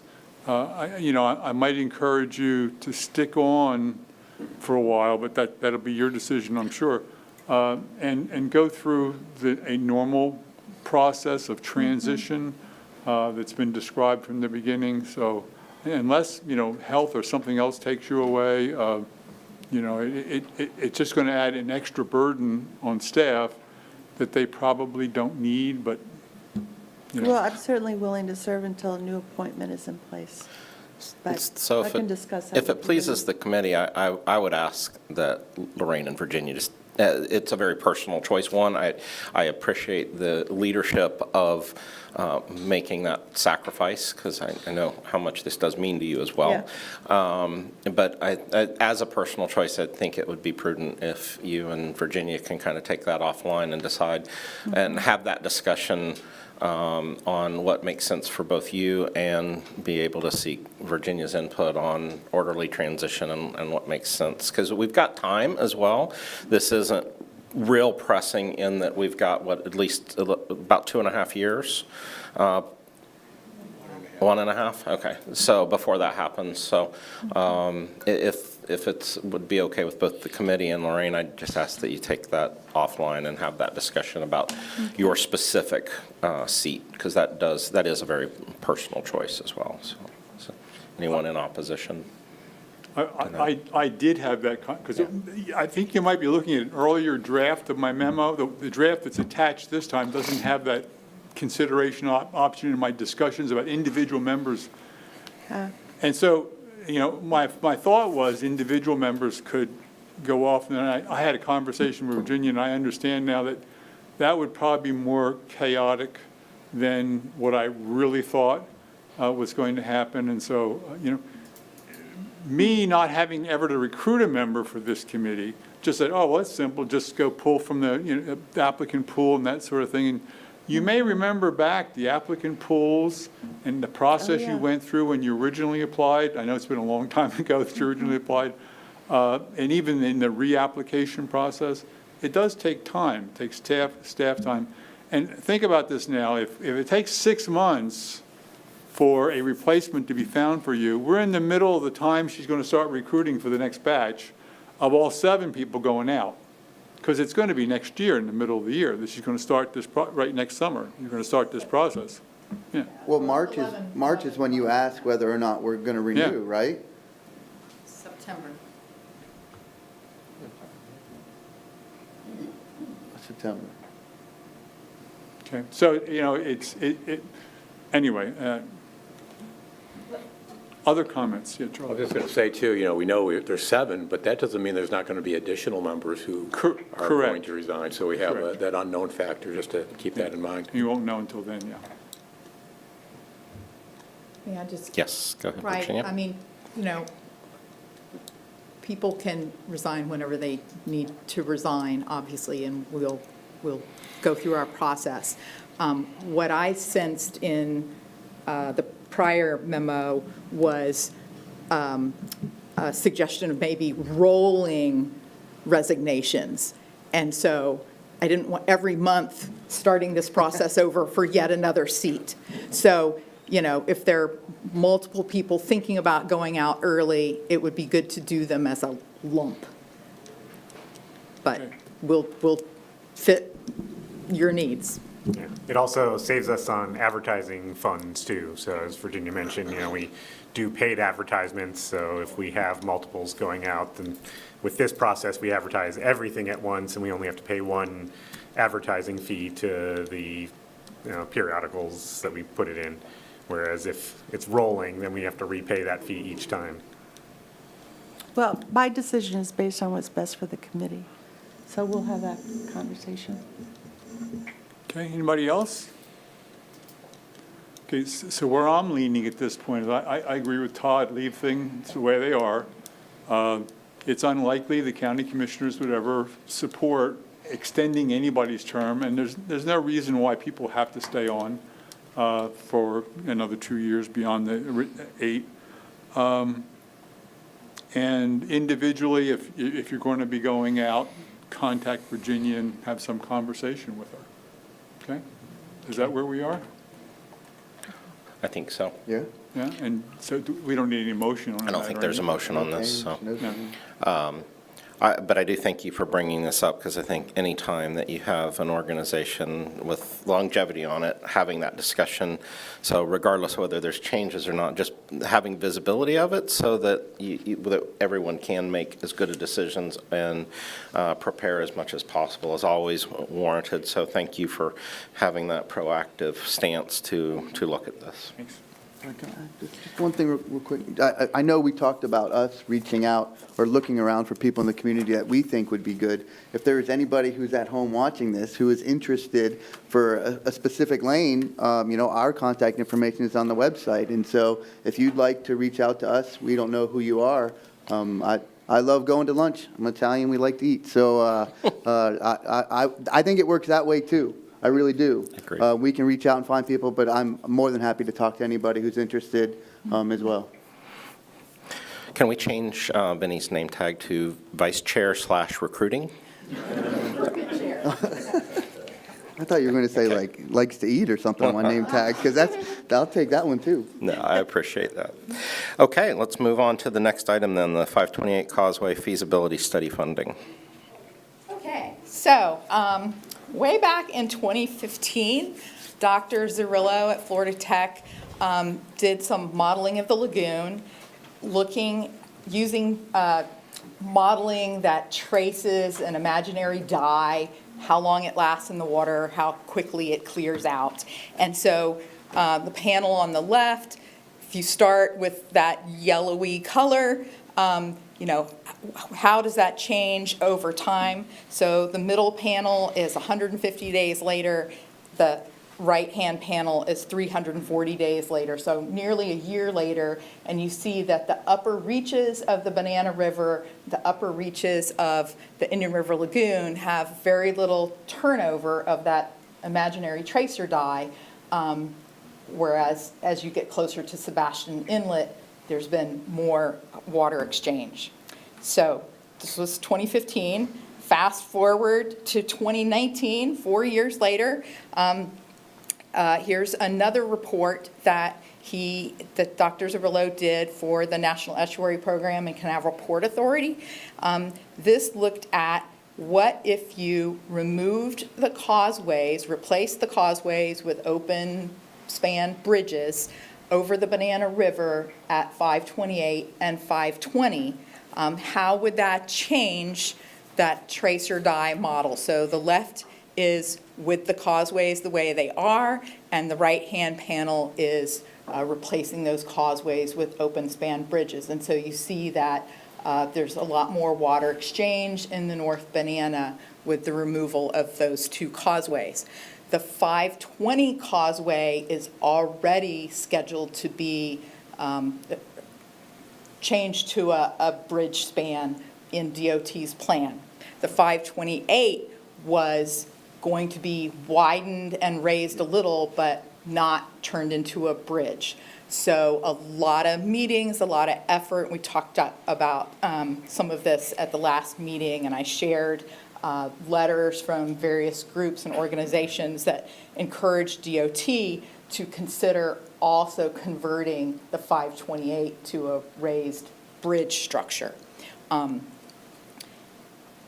so they are planning, DOT is planning to redesign the 528 to be low span elevated bridges.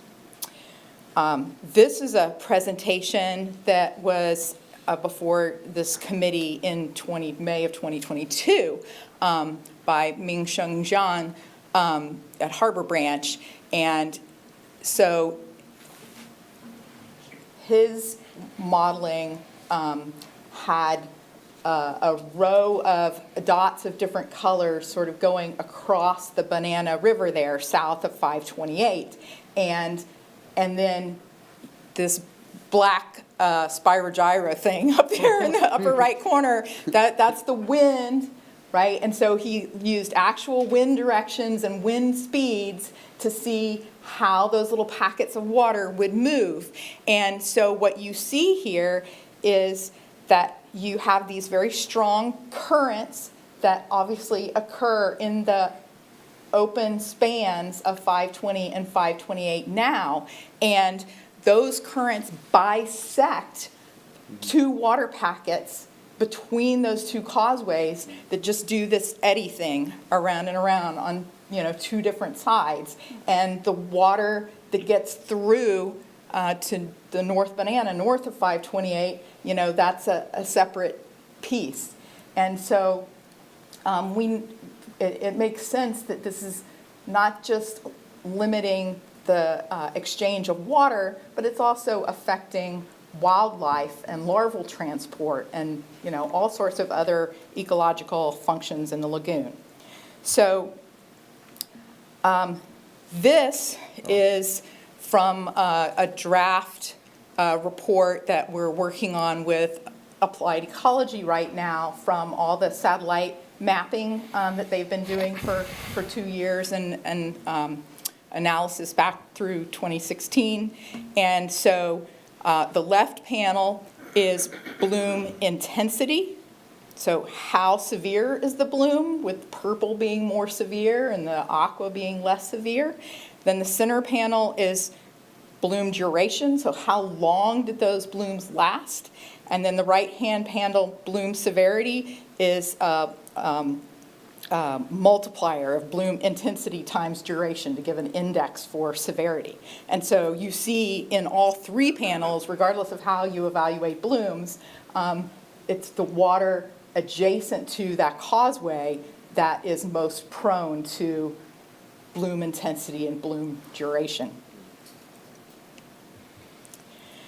So we've approached the Army Corps of Engineers. They have a small cap program that it's a three-step process. So the first step is a federal interest determination. Is there a federal benefit to your proposed project, which in this case is looking at after DOT raises the road, turns it into a bridge, us going in there and removing some or portions of the causeway.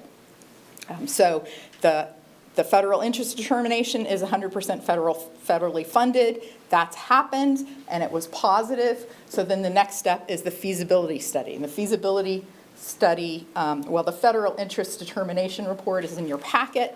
The next step is the feasibility study.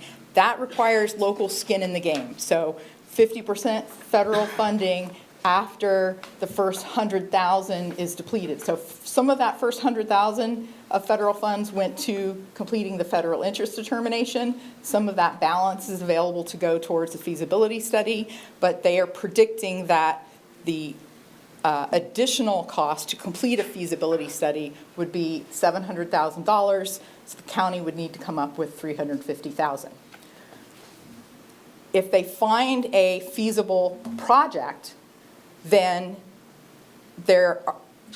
we are eligible, that project is eligible for 100% federal funding up to $10 million. So the question right now is, where do we find $350,000? So the day after I received this request for $350,000 was the deadline for the state's $100 million Indian River Lagoon grant program, right? So drop everything I planned on doing, write a grant application. So I applied for $170,000. There is not a matching requirement in that state grant program. Historically, they have required 50% match. So I went ahead and said, we'll pay for 51%, you'll pay for 49%, hoping that that will move this project up to one of the most, the best local match applications. And I understand that they received about 300 million of applications for that $100 million. And so they are very busy sorting through a huge stack of applications. Hopefully we'll hear in the November, December timeframe, but this is all new, and so who knows when we'll hear. Then we also did a legislative appropriation request. Senator Mayfield has been very engaged in this effort all along. And so for the legislative application, they want 50% match, but the federal funds count as match for the state funds. So when you account for the federal government putting in $350,000 and us putting in 10% of the non-federal share, in effect, we're asking for 45% state funds. I have no idea which of these might get funded. The timing on the legislative appropriations, right, we're talking about February meetings and then the governor and vetoes, and right, we may not know until close to June. So then there's another option, which I just had a conference call with the Army Corps about this week. So for this Section 206 small cap program, there are two tiers, Tier 1 and Tier 2. So they rank all their projects nationwide, and the ones that are classified as Tier 1 get 100% federal funding for the feasibility study. They are really been targeting dam removal for salmon. That's their target for this money, right? So we're talking about other critters, and there is an opening in the causeway. It's just not, as wide as we would like. And so, we're currently Tier 2. But the conference call I had this week is some of those Tier 1 projects are failing in the feasibility study phase for one reason or another. And so they are likely to be removed from the list in December-ish, and we can raise our hands and jump up and down and say, oh, can we be considered Tier 1 now? So, when that moment happens, we'll obviously try to do that. However, government shutdown, if that happens, could totally change the whole timeline for this. So we'll see what happens. So in the meantime, not knowing if any of these other funding options are going to come through or not, the Army Corps wants the county to sign an agreement. And for us to do that, we have got to identify a place for that funding. So the Lagoon plan includes $1 million a year for the 10-year life for Respond, for performance monitoring, and then using that for adaptive management.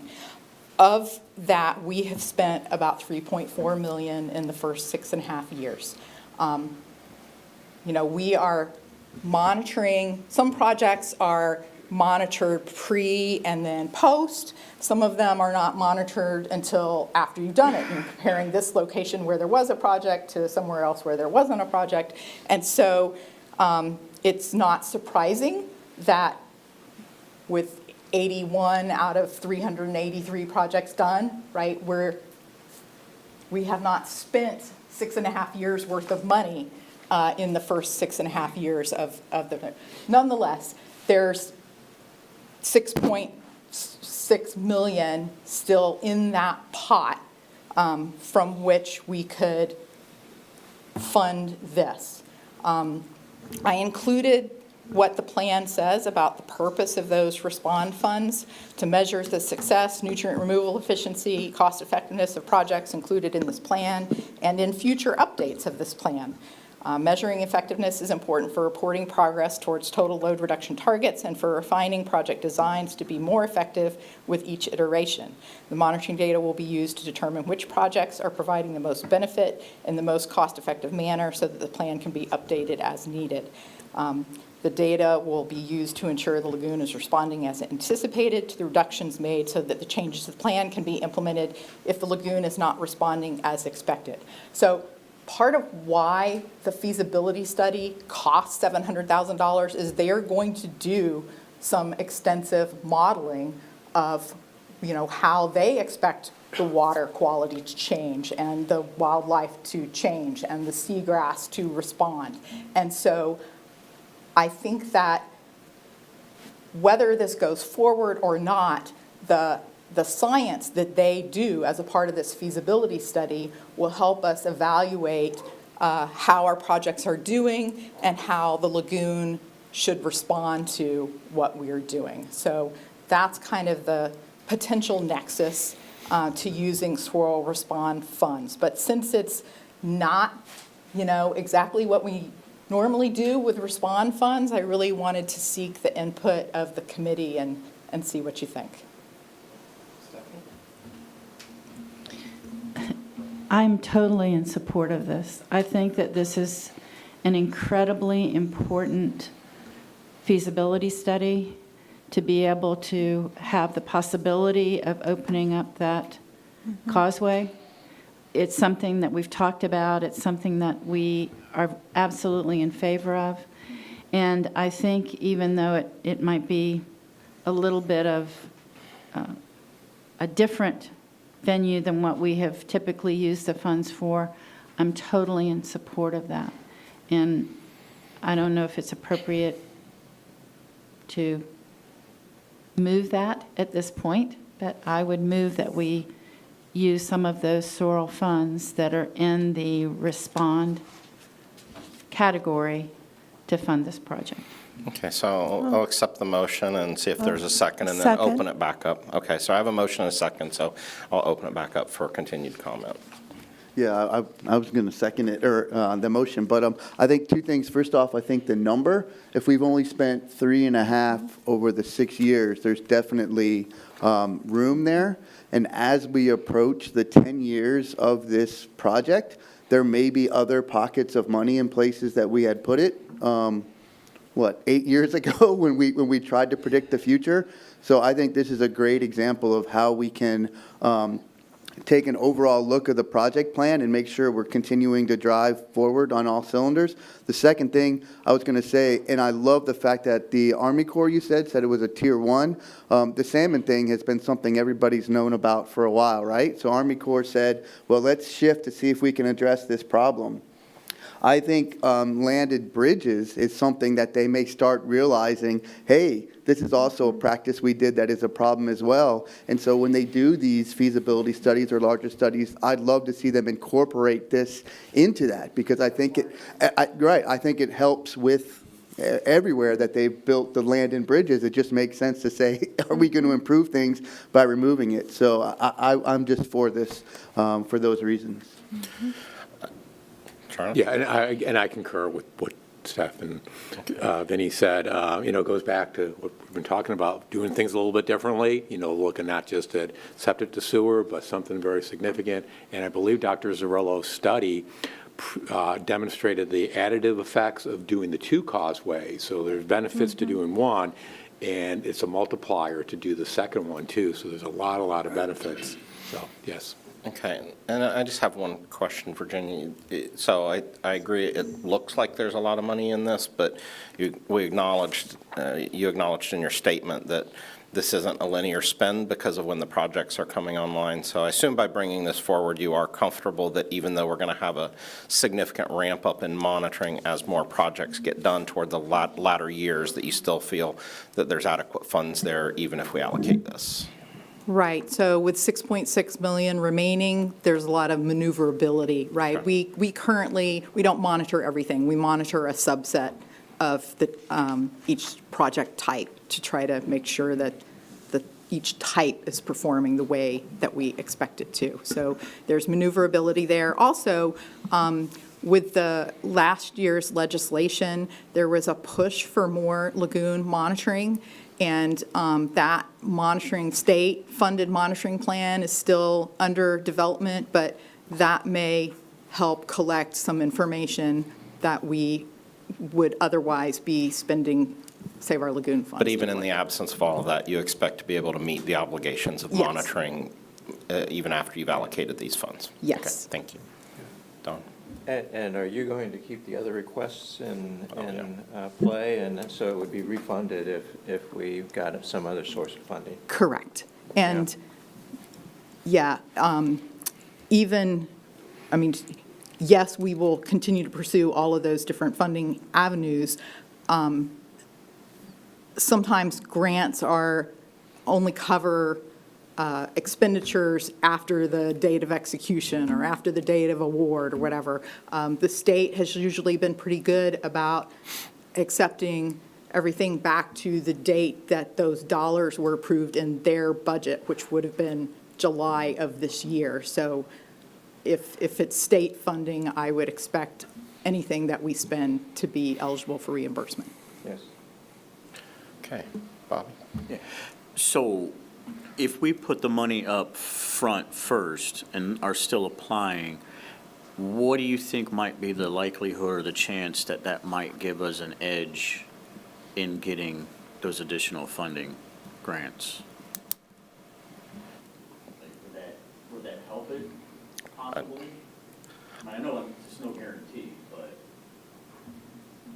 could it be put into that factor? The part of that does really play is that the state likes to see projects that are in motion, that are clearly moving forward. And they want to see results for their money as soon as possible. So if we've already pulled the trigger and contracted with the Army Corps and hit the go button, then that could influence the state's decision on funding. So it could be Positively. a positive Yes. help for us to get the extra funding reimbursed back to us. To be a little preemptive into any community concerns whenever something is off the direct path of historical funding, just a few bullet points on why this feasibility study is so important, because obviously the few comments that have been made today are all in support. I know there's a lot of conversation about inflow and restoring that natural flow. So if we could just go ahead and create a paragraph, a blurb for community release that says this is in support because it will provide ABC, I think that would be great. And that inflow, just use that word. You could just have Brandon online go inflow. It would be adequate, I think. Can we do an infographic, though, instead of just info? 'Cause Better, yes. Some people like images, or even an animated GIF of like Brandon's straight arm going up and down. Did you or say something. info or inflow? Oh, Info on the infographic. inflow. Yeah, Okay. infographic. Can we You've do an got that pretty infographic?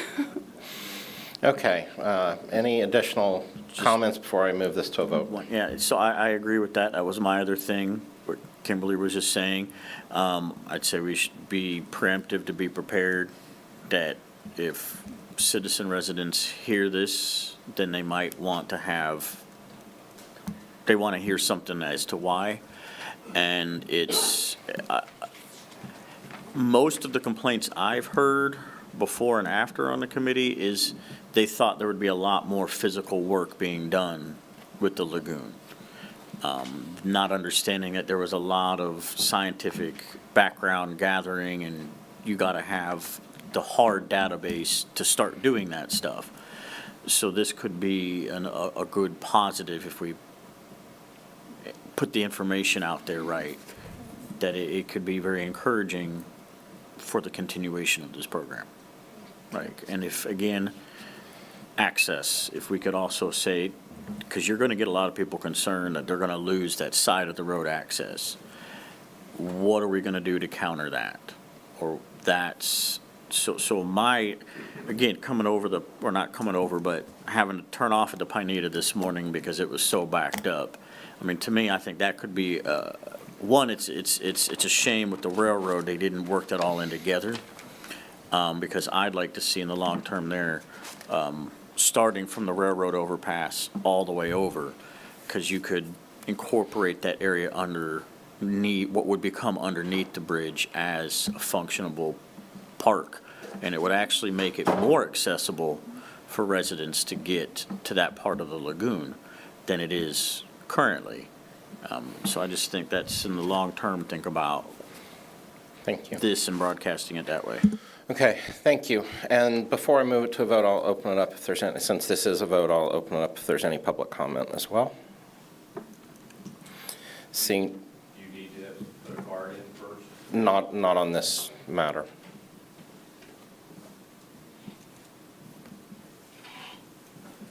If you could state your name and address. Sure. Joe Wagner, 4500 Salisbury Road, Jacksonville, Florida.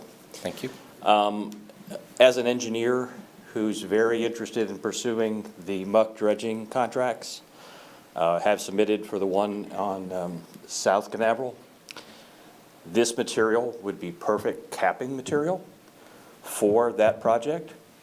We were actually proposing that in our solicitations. Hopefully that's a point for us. Where this material came from is right southeast of there, where the causeway and where the water's really deep and where it's filled with muck. So think of the justification of removing the material that's blocking the water transport now, putting it back where it was, capping the muck material there in place, and opening up the circulation. Okay. This is a super idea. So. Thank you. Any other public comment? Okay, with that, we'll come back to the committee, and we do have a motion and a second. So all in favor? Aye. All opposed? Passes unanimously. We'll move on to sewer connection cost share limits.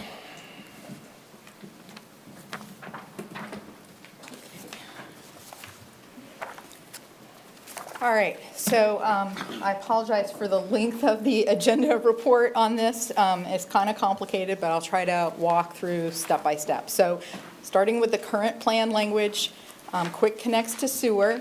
That's where the sewer line is already there next to the home, connecting them to that sewer line. Those will be funded on a prorated basis of $1,200 per pound of nitrogen loading reduced, up to a maximum of $18,000 for connection to a force main, and $12,000 for connection to gravity sewer. So the first step is to look at what are the costs that homeowners are actually experiencing? How do they compare to these cost limits in the plan? So the $12,000 per connection for simple gravity connections, that is consistent with what we're seeing. We've got huge demand for that program right now, so that seems to be fine. But there are gravity connections, or there are gravity lines that homes have not connected to because they are too far, too low. They can't rely on gravity to get their sewage to that gravity line. They need pumps. And as soon as you need a pump, that increases the cost and the complexity of the job, and so $12,000 is not sufficient. The $18,000 for connections to force mains is also not sufficient. So for any case where they need a pump, we're seeing those costs from $24,000 up, $24,000, $28,000, $30,000. Some of the more complicated cases along US 1 are, $50,000, $60,000. And so $18,000 just isn't enough to entice a lot of people to participate in that program. Currently, we have, of all the connections that we've done, it's about 95% are those $12,000 simple gravity connections, and less than 5% are the more complicated cases. So in the last plan update, you know that when we rolled out this Quick Connect program, we did mailers, and we tried postcards, and we tried letters, and there was a lot of conversation about, how we were outreaching to the community for participation. The prorating was complicated for the homeowners to understand, even though we had our story map and they could click on their parcel and they could see exactly what they qualified for.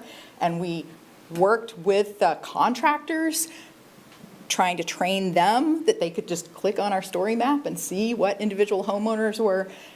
It was very, very slow going despite all our mailings and outreach and attempts. So in the 2023 plan, we recognized that if you take the 53,000 homes that are on septic and the 400,000 pounds of nitrogen loading that's happening annually and divide those, you get an average of 7.5 pounds per home. That 7.5 pounds per home times the approved rate of $1,200 per pound cost share is $9,000. That's really important because we had all these state grants for 50-50 matching, for every dollar that we put in, the state will put in matching. So 9 plus 9 is 18. So we said in the plan update, just make it, anybody can apply, forget the prorating. If it's a simple gravity connection, 12,000. If it's a force main connection, you get 18,000, and the math worked. That math obviously continues to work really, really well for those $12,000 connections, but it doesn't work well if it costs a whole lot more for you to connect. So if the committee and the county commission want to continue that easy math countywide, offering $24,000 instead of $18,000, then the cost share would need to increase to $1,600 per pound instead of $1,200.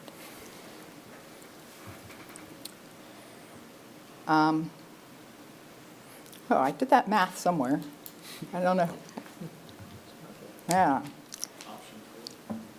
Yes, it's in the write-up, but I thought I had it in a slide too. So now I'll try to walk you through the various options that are in the report. So number one, that's easy, no change. These options are additive options. You don't just, you can just pick one, obviously, but you could pick multiple ones to solve multiple problems. So number two is offer that force main connection cost, whatever it is, whether it's 18 or 24 or some other number, offer that to gravity connections that require pumps. Do you want me to run through all of these, or do you want to take them one at a time? I'm not sure, what do you think? I'm not sure what she feels the easiest, so. I'll try running through them. That's probably We can helpful. double back. Okay, so number 3 then is increase the force main connection cost share, which might or might not, depending on your decision to number 2, apply to gravity connections that require pumps, increase that cost share from 18 to 24. If you then want to offer that program at $24,000 countywide, then you would need to increase the prorated cost share from $1,200 to $1,600 a pound for the math to work. Then number 5, and I'm going to have more slides for 4, 5, and 6 to sort of illustrate why staff is encountering requests and situations, and you actually received an email from a homeowner that these solutions would help address. So we have homeowners next to sewer extension projects, but it's going to cost way more than $12,000 or $18,000 for them to connect. And so can we, if they qualify for the full amount of swirl funding based on the prorated cost share equation, can we then use available grants to add to the swirl money instead of saving swirl money? So use those grants as extra carrots instead of saving swirl dollars. And then if we're going to do that within our septic to sewer extension projects, right, our highest priorities countywide, do we want to use that same logic to people outside of those highest priority areas? So the changing the cost share, the prorated cost share from $1,200 to $1,600, this is the cost share that the committee approved back in July. That is the basis of what was advertised for new applications that were received a couple weeks ago that we'll be getting to you for your November meeting. And so you can see that, currently package plant connections are at $1,500 per pound. In the right-hand column, this is what was approved in July that will be going into the 2024 plan update. Septic to sewer by extension is now at $1,553. Septic to sewer by quick connect, right, it's currently at $1,200, but that's what we're considering asking about changing, and septic system upgrades at $1,200. So you can just see where $1,600, it would be the most expensive thing in the plan, but not substantially more than septic to sewer by extension. So this is an example of a parcel where we did all the engineering to put in a gravity line in the right-of-way, but you see the home is far from the road, and the graph at the bottom, which is really hard to see, you see the elevation, the surface elevation of the land, and the yellow dotted line is you have to have a slope on their sewer, their lateral line, to get the sewage to move downhill. And so when you look at the elevation of the house and where the sewage pipe comes out under the house versus how far it is to the road, the gravity sewer line would have to be placed way, way, way deep under the road. That, or in the right-of-way. That gets into an assortment of problems with, it's more expensive to construct, but it's way more expensive to maintain. So if anybody ever needs to get to that again, you can't just use regular equipment. You're into special Trench Safety Act stuff. You can't use regular contractors. You have to use, specialty contractors. The pipe locates for utility projects don't locate the pipes at that depth. And so our utilities program has guidance about not putting gravity lines as deep as what this would require. So the alternative is that they put in a pump so that they can get their sewage to a line that's not buried too deeply in the road. Before you leave that one, in this example, is that gravity line being partially funded by Sorrel as well?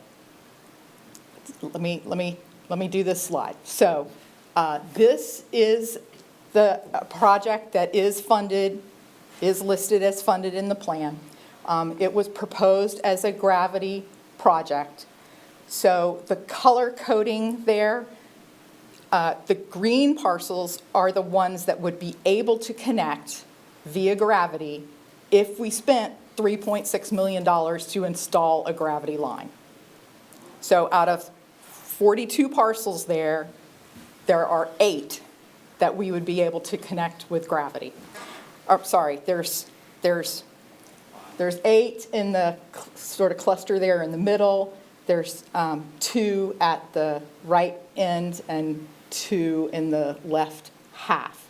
The reason the right end looks like 4, and I'm calling it 2, because the 2 lighter green parcels at the far end, those are all combined with that third parcel. It's one house. And so in terms of the purpose of the Lagoon plan is to, retrofit, to get people off of sewer. There's only one house there. So even if the family compound built new houses, they would have to comply with the new rule. They would have to connect. So there's not a Lagoon plan benefit for those other 2 parcels. So then we looked at, okay, well, what if we just do a gravity main instead of putting a gravity main through the whole project, just focus on those 8 parcels, the green parcels in the middle. Well, that would be like $1.6 million to do that and pay them the $12,000 apiece to connect. There's already a force main running along that road. It's already there, right? So everybody that's not in green, all those red parcels, they would need a pump to connect. Well, if they're going to have the expense and all the responsibility of having a pump to connect, why put in an expensive gravity line to get that when there's a force main already there that the same pumps could connect to? So we put the whole thing on pause. And what we would like to do is take the funding that was available. We have Lagoon Plan money, we have a state grant, and we have ARPA, American Rescue Plan funding for this project. We would like to take whatever limits you recommend for force main connections, and then add the ARPA, add the DEP grant to that to be able to offer these people an amount of funding that would be more attractive to get them to connect. Does that answer your question? Kind of. And then the other question I have for you is, when you look at all of the connections, the quick connections, what percentage require a pump? Because it seems to me like your average is still probably below our 1,200. And so for me, it's almost more of a programmatic look, and that you're on any individual.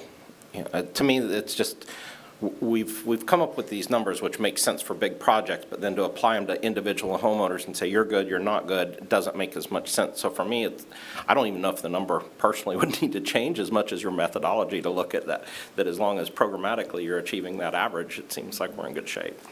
Right, which is the approach with the 2023 plan, was to programmatically seek that average rather than applying it on a house-by-house basis. And you're compliant with that? Yes. Or does that need to go to the 1,600 to do this? Because it seems like your averages are still below.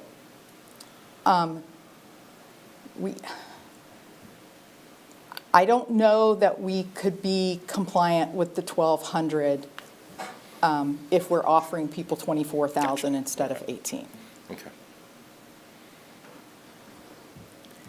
All right, so here's another example. The street on the right-hand side is Coquina Drive. So this project, all the green area, again, this would successfully be done with gravity connections to a gravity line. But everybody on the left-hand side of the slide in red, if we install a gravity line, they're still not going to be able to connect to it without pumps. So we could extend a gravity line all the way to the left end of the slide there to pick up that one green lot, but it's a huge cost for, limited benefit. So what we're looking at now is doing a gravity line in the green area and a force main extension for the red area. But the only way we're going to get those red people to connect is if we offer enough money for it to make sense for them to come on board. Okay.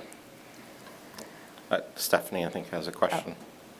So will the 24,000 completely pay for most of them, or is it still a percentage, or are there going to be some that would come in at less than 24,000? And we're only paying for actual costs, correct? Right, we're only paying for actual costs.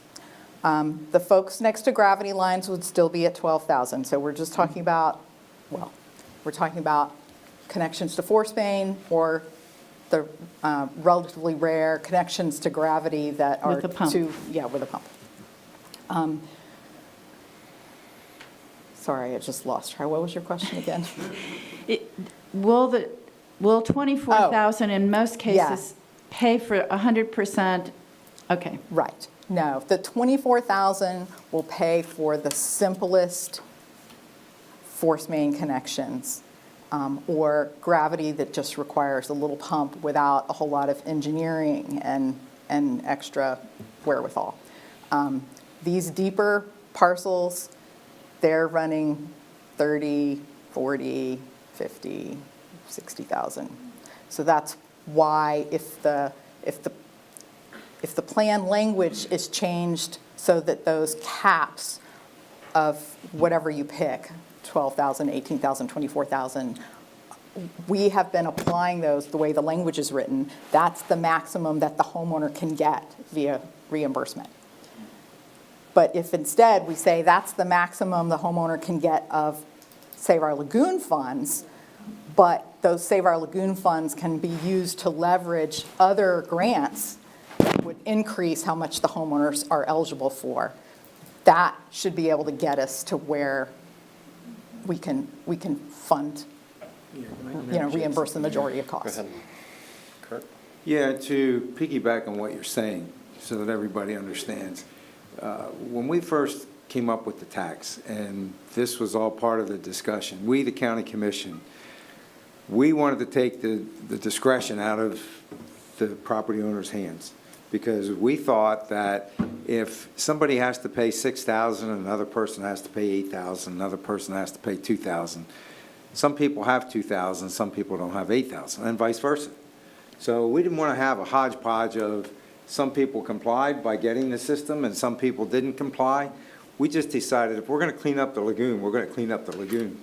So we're going to take that discretion away, and we wanted to come up with the funds to fund everybody so that it wasn't a question. Well, to your point, I've had a number of people that live on those long properties along there and even up, what was the first section that you showed? Riverside on the beaches. Right. And they're in those situations where they got to pay 18,000 bucks out of their pocket. They're not real anxious to do that. And so do we eliminate them or exclude them so that their septic system, and this one guy, his septic system's 34 years old. I doubt it's, how effective do you think that thing is? So we have to help those people get it done. So that's kind of the background on what you're saying. So I've got one more example, and this speaks to, I think, your question and Commissioner's experience. So south of the horizontal green line. So, all right, on the left panel, that is the Indian River Isles septic to sewer project, which is nearly complete, right? 93.8 or whatever % complete. At the northern end of that project, there are 2 parcels. They're red because they're high-loading, high-priority parcels, but they are outside of the original project limits.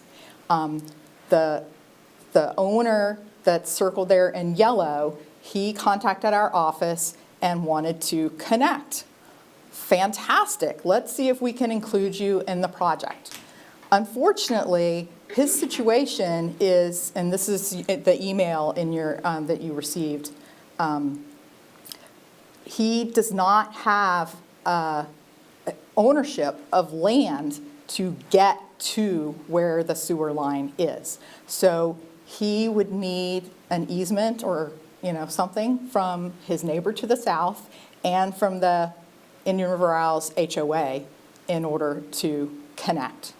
And so, he's looking at his options. He got a cost estimate for upgrading his septic. It's roughly $30,000. He would be eligible under the current program rules for $18,000. So that means $12,000 out of pocket for him to upgrade his septic. He would prefer to connect to sewer, which total cost is a little lower, $25,000, but under the current rules, he's connecting to a gravity. It's going to require pumps to get there, but he's only eligible, because it's a gravity, he's only eligible for $12,000. So that's $13,000 out of pocket, and that's before he maybe has to pay his neighbor and the HOA for easements to get his line there. And so we've created a financial incentive in this case, right? And there are a couple that are like it. This is not a lone wolf, where the financial incentive is to go with the septic upgrade instead of the sewer connection when the sewer is there and the owner is willing. So we're really trying to come up with a way that staff can be able to address these without, coming to you on an individual basis. Okay. Those are my illustrations. So before we hop into discussion, because you've got a lot of different options, if you could, if you're going to ask this committee for what you prefer, what is that? Narrow down what you think is both equitable for the plan, the homeowners, and is implementable at a staff level. So number 2, if we had realized that there were gravity people who, who couldn't connect to gravity lines without a pump, we'd have written the plan differently in the first place. And so that to me is a very simple one to check, yes. Number 3, increasing the cost share from $18,000 to $24,000.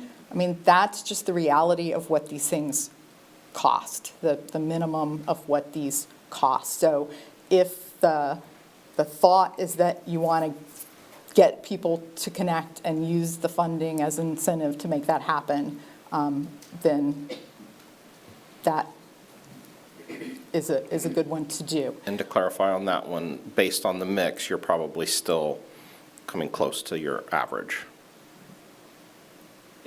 Maybe, and I mean, we would have to do a whole lot of, parcel by parcel analysis to answer that question. Okay. And we could do that, we could definitely do that, keeping it at the 1,200 if we went back to the old way where we prorate and we look at, your house is a priority. You're loading 37 pounds a year, so at $1,200 a pound, yeah, you qualify for $24,000. But your neighbor, one house back, is only loading 4 pounds, and so they qualify for almost nothing, and there's no incentive for them to connect. So if you want to be able to keep the program simple for homeowners and contractors to understand and promote. And right now, we've got contractors out there competing, asking us for our lists, walking the neighborhoods, putting up signs in the neighborhoods, like competing for the work because we've made the program understandable and approachable enough that they can get there. So if we want to keep it that simple, then number 4 needs to happen. Number 5 will let us save money on our septic to sewer expansion projects, right? Putting in force mains instead of gravity, and then entice people to connect by having more funds available per connection. Number 6 is the one where I have concerns because especially in the septic upgrade program, initially we were seeing some coming in at 16, that one also has a cap of 18,000. Initially we were seeing some come in at 16,000, 17,000, 18,000. Then we were starting to see 19, 20,000. Like the contractors are smart enough to figure out, oh, the government is going to fund, 18,000. How much money do we think this homeowner has in their back pocket? I can get another $700, I can get another $2,000 or whatever. So we don't want to create an incentive for the contractors to just raise their prices. And I'm concerned that number 6, while it would keep things simple for us and it would allow us to reach everybody and handle all the situations like the last one I showed you, it could also lead to a lot of price inflation. So I'm going to make one statement and then I'll open it up for discussion. But so it sounds to me like from an ideal standpoint, implementing all of 2 through 5 is consistent with what the staff would like to see. I see these as incredibly complex, and that if we do not give you the tools to make smart decisions, then we're going to make bad decisions. And the only one to me that is kind of has real that is really significant related back to the plan is increasing the 12 to 1,600. But that is also consistent with what we're paying on all other wastewater improvements. It's only $50 more than I forget which one. You've got 2, one at 1,500 and one at 1,550. So we're in the same ballpark as those regardless. I personally don't see that as substantive compared to other wastewater improvements. And when you look at the fact that if we make bad choices here, we're costing ourselves in other projects that overall we're going to, in the absence of making these changes, we're going to see a net loss for the program as a whole. So, so first of all, Virginia, are all my statements accurate? Yes, I believe so. I'm looking at, yes. Anthony agrees, so we have more than one opinion. So with that, I'll open up to initial discussion from the committee prior to public comment. I would move that we make the changes 2 through 5. Do I have a second? Second. Okay, I have a motion and a second. I will continue for any committee comment. Yeah, I remember when we moved that limit to 1,500, and Virginia had given us a list of projects, and there was a big jump from like 1,500 to the next one. And so I think if this had been at 1,600, I think we would have chosen it as a no-brainer. So I don't think it's that big an issue here. The one thing I did want to add is I do know that on the books, correct me if I'm wrong, if there is a gravity line by your house, you have to connect with a certain amount of time. And I think it's interesting now that we are going to be putting in more force mains. So I wonder, not that it's in the purview of this committee to discuss that, but where, as Todd said, the legislative connection is of requiring gravity, and then do you eventually require force main connections? But I just wanted to point that out. So to clarify, that is not correct. The legislation actually does require if there is a sewer in front of your house. So it does not differentiate between gravity and force main. So it refers to low pressure. Okay. So, yep, there's the quote, low pressure. And I think when you find that from a low pressure, that's ill-defined in the statute. The confusion is However, the pumps that are put in for these systems are pretty much the same regardless. They are little grinder pumps. So all of the work has to do with the force main, the connection piece. So the general interpretation that I have seen, I know there's some disparity amongst the interpretation on that, but that low pressure requirement includes pumped systems. Okay, great, awesome. So there may be a different interpretation amongst utilities here, or I know there was some discussion of that, but if that continues to be a disparity of interpretation, I would encourage a stronger legal review. And to build on that, I know Virginia said several times about enticing people to connect. I agree with that. At some point, we've got to move beyond that into the expectation, because we're heading toward, we're in a very good period right now of influx of funds and investment on the state and federal level on environmental. That's not going to continue. We're going to see that move on, and I was going to talk about this under my time. 2 weeks ago, I testified to Congress on the needs of the clean water sector and the funding cuts that are existing. Right now, many small utilities rely on the Clean Water SRF for low-interest loans and even grants. Historically, nationwide, there's been about $1.5 billion in funding per year. BIL moved quite a bit of additional funding into that arena. But because of that, with the recent budget cuts that have been mandated and everything you're seeing about government shutdowns, the proposed funding of clean water SRFs from the House has been cut from $1.5 billion to $500 million. Of that, about $400 million is in dedicated community grant funding. So the current proposal for funding on a national level for clean water SRFs is $68 million, down from $1.5 billion. And so you're already starting to see some of the funding impacts starting to wane.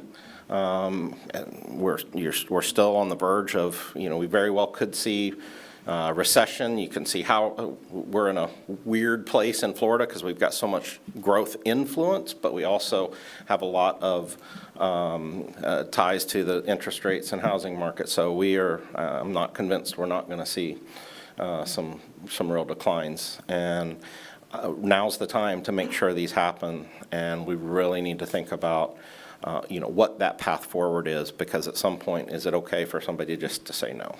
And that's not consistent with state law, nor is that a good practice with what we're trying to achieve here. Comments? Eric? Yeah, I just have one, I guess, quick question, and forgive me if it's ignorant or anything like that, but would this, if we were just to stick to the pricing guns, would that be an opportunity to move funding towards dredging or something like that? And if so, would that be a desirable outcome?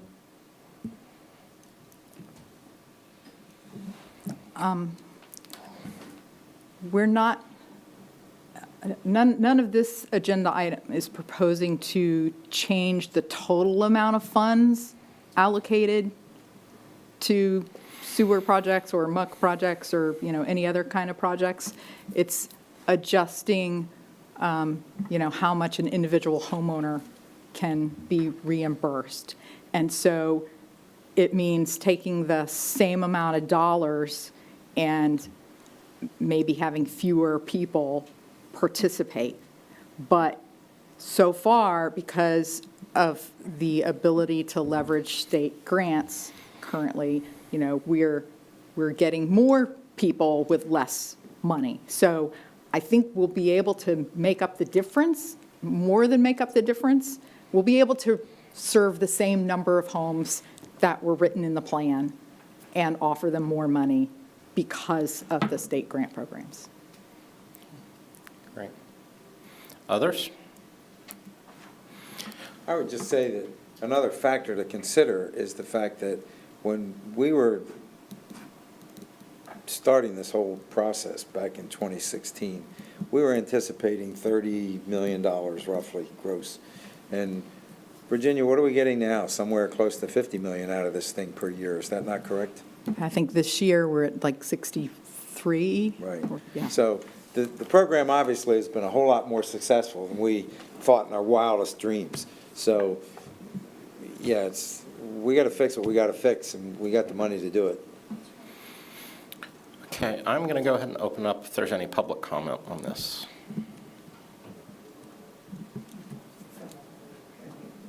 I've got a card in there. Ron Meyer, I was the third example there, and very nice. Thank you very much for that. I'd love to be able to hook into the sewer instead of a 39-year-old septic system. But he's the gentleman I was talking about. Indian River. The other factor in this is I'll be spending at least $4,000 to $5,000 just on engineering, and then surveying. On top of that, I have to do all of those things also, not just with the hookup and things like that. I like to do my part, and whatever you guys decide, I don't want you to decide for one individual, but appreciate whatever you can do. And I'd like to get off that 40-year-old system if I could too. Thank you. Thank you. Okay, any other public comment? Hearing none, any final committee comment, or otherwise I will. I do have. Oh. I'm sorry. I do have one other thing. You can ask me all you want about the Bible because I'm a Lutheran minister, but talking about pounds of nitrogen and all of that type of a thing, I have no idea what that means. I am a bit concerned, however, that there's all kinds of formulas that will I fit under them or will I not fit under them? Will I get 24,000? Will I get 18? Will I get 12? I really don't know. I'd like to do my part. I'm willing to spend the money, but there's a point there where it's almost like, well, no, you don't qualify for that much. You only qualify for this.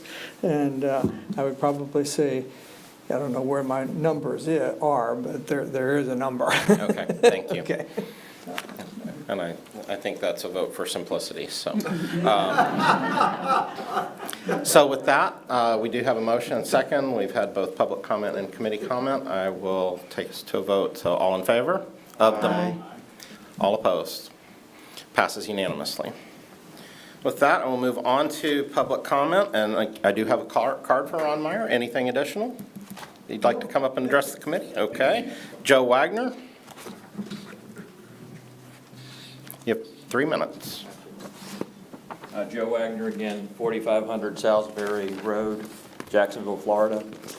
As I noted before, I'm in the dredging community. I had the pleasure of being the engineer of record for the Elbow Creek project, for the Algae River Elbow Creek project. Have worked on the plan here on several of the projects, District 2, Sykes Creek, and a couple of others. And I am involved nationally on a lot of the dredging programs. This last week, folks from Brevard County came up to present at the Eastern chapter of the largest organization of dredging association members.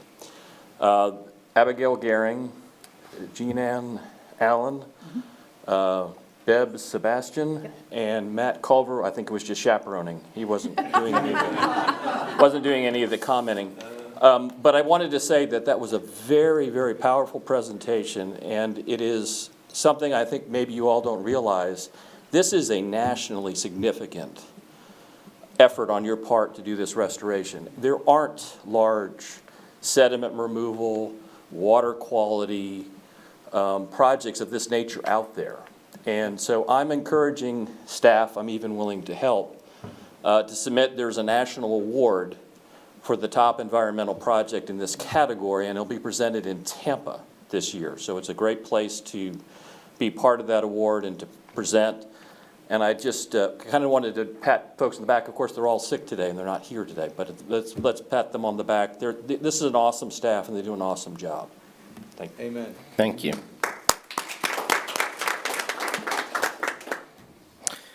Lou Kompnick.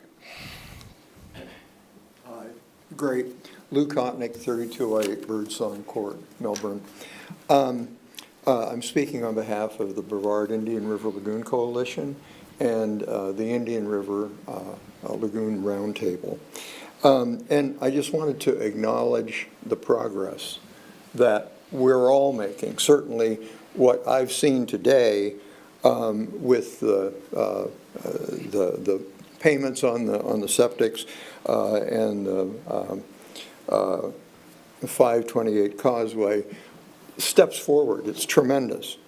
Recognize also the legislature with 1379 with 100 million, which we're pursuing, and the septic push. There's also movement on the nonprofit side, and I want to call out the coalition and MRC for coming up with a joint legislative ask for funding and our promotion of that. And I want to go further and talk about comments that were filed here just very recently, 2 days ago, I think, on the expansion of the SpaceX Roberts Road facility.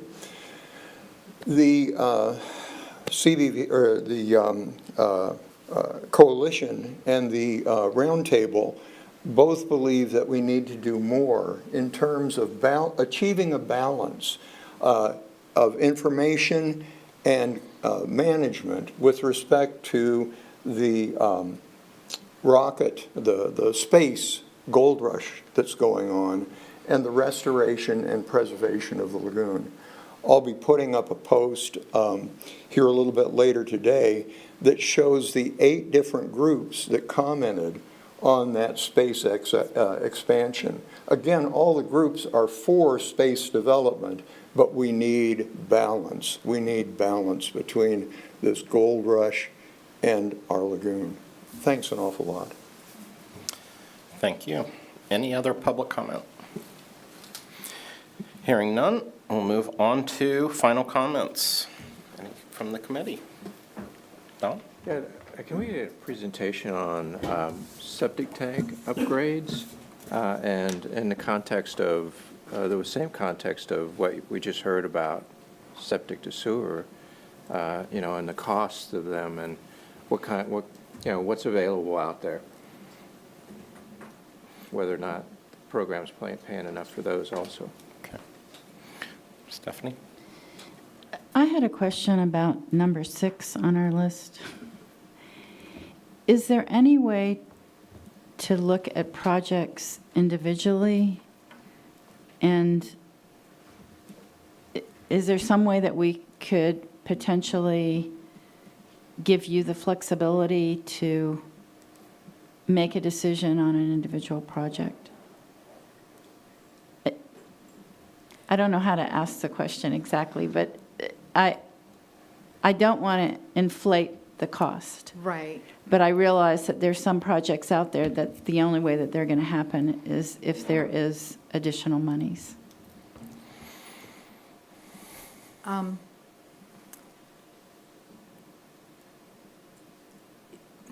Yeah, it would be possible to do an analysis. It would not be a simple undertaking.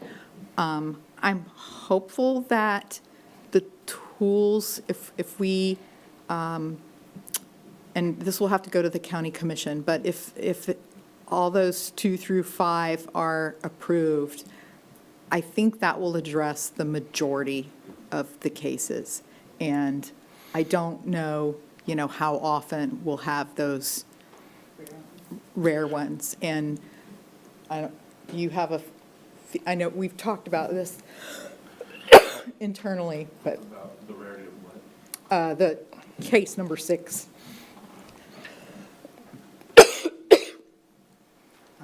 But have you not also put it on a footprint where it's pretty equal now with the advanced septic upgrades, so that, if some of these individual homes are starting to drive to an exorbitantly high cost, it's just not going to make sense to connect them to septic when you do have another viable advanced treatment option. So I think you've got kind of a cap on how much anyone should be spending on these, because there's just going to be times where it doesn't make sense. Is that accurate? Yes. Yes.